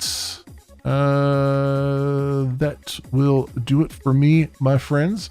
Thank you so much, everyone, for watching. I'll be back tomorrow afternoon-ish, around, probably late afternoon, and we'll continue with some coding, and we'll go through for a couple hours. Saturday's usually my longer stream, and then Saturday night we'll be doing some multiplayer stuff with Shin and Overlord as well. And then that concludes my week of coding streams for Magenta Breeze. We'll be back to next week is going to be mostly games because the Steam Next Fest is going to be coming around. So I'll probably be doing a lot of demos and a lot of games. I might have a coding stream in here or there maybe. But then the week after next, I'll be back to a more normal schedule with coding streams on Mondays and Saturdays and Friday nights and Saturday afternoons. And then games, we'll be doing that. We'll be back in Horizon Forbidden West and Ghost of Tsushima. So that is the schedule as I know it right now, my friends. Thank you so much, everyone, for watching. I hope everyone thank you again as well to Distinct for the raid. I appreciate it. And I hope everyone has an excellent morning, afternoon, or evening, depending on what it is for you. And hope to see you back here again in the future for some more stuff, whatever happens to suit your fancy. Until then, see you, bye.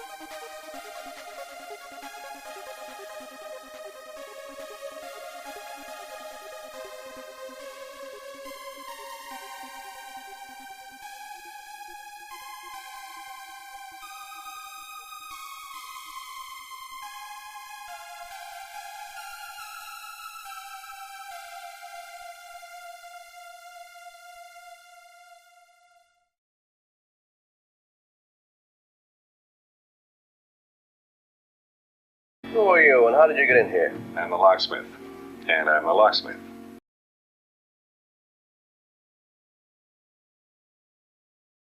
Stakeouts make me antsy.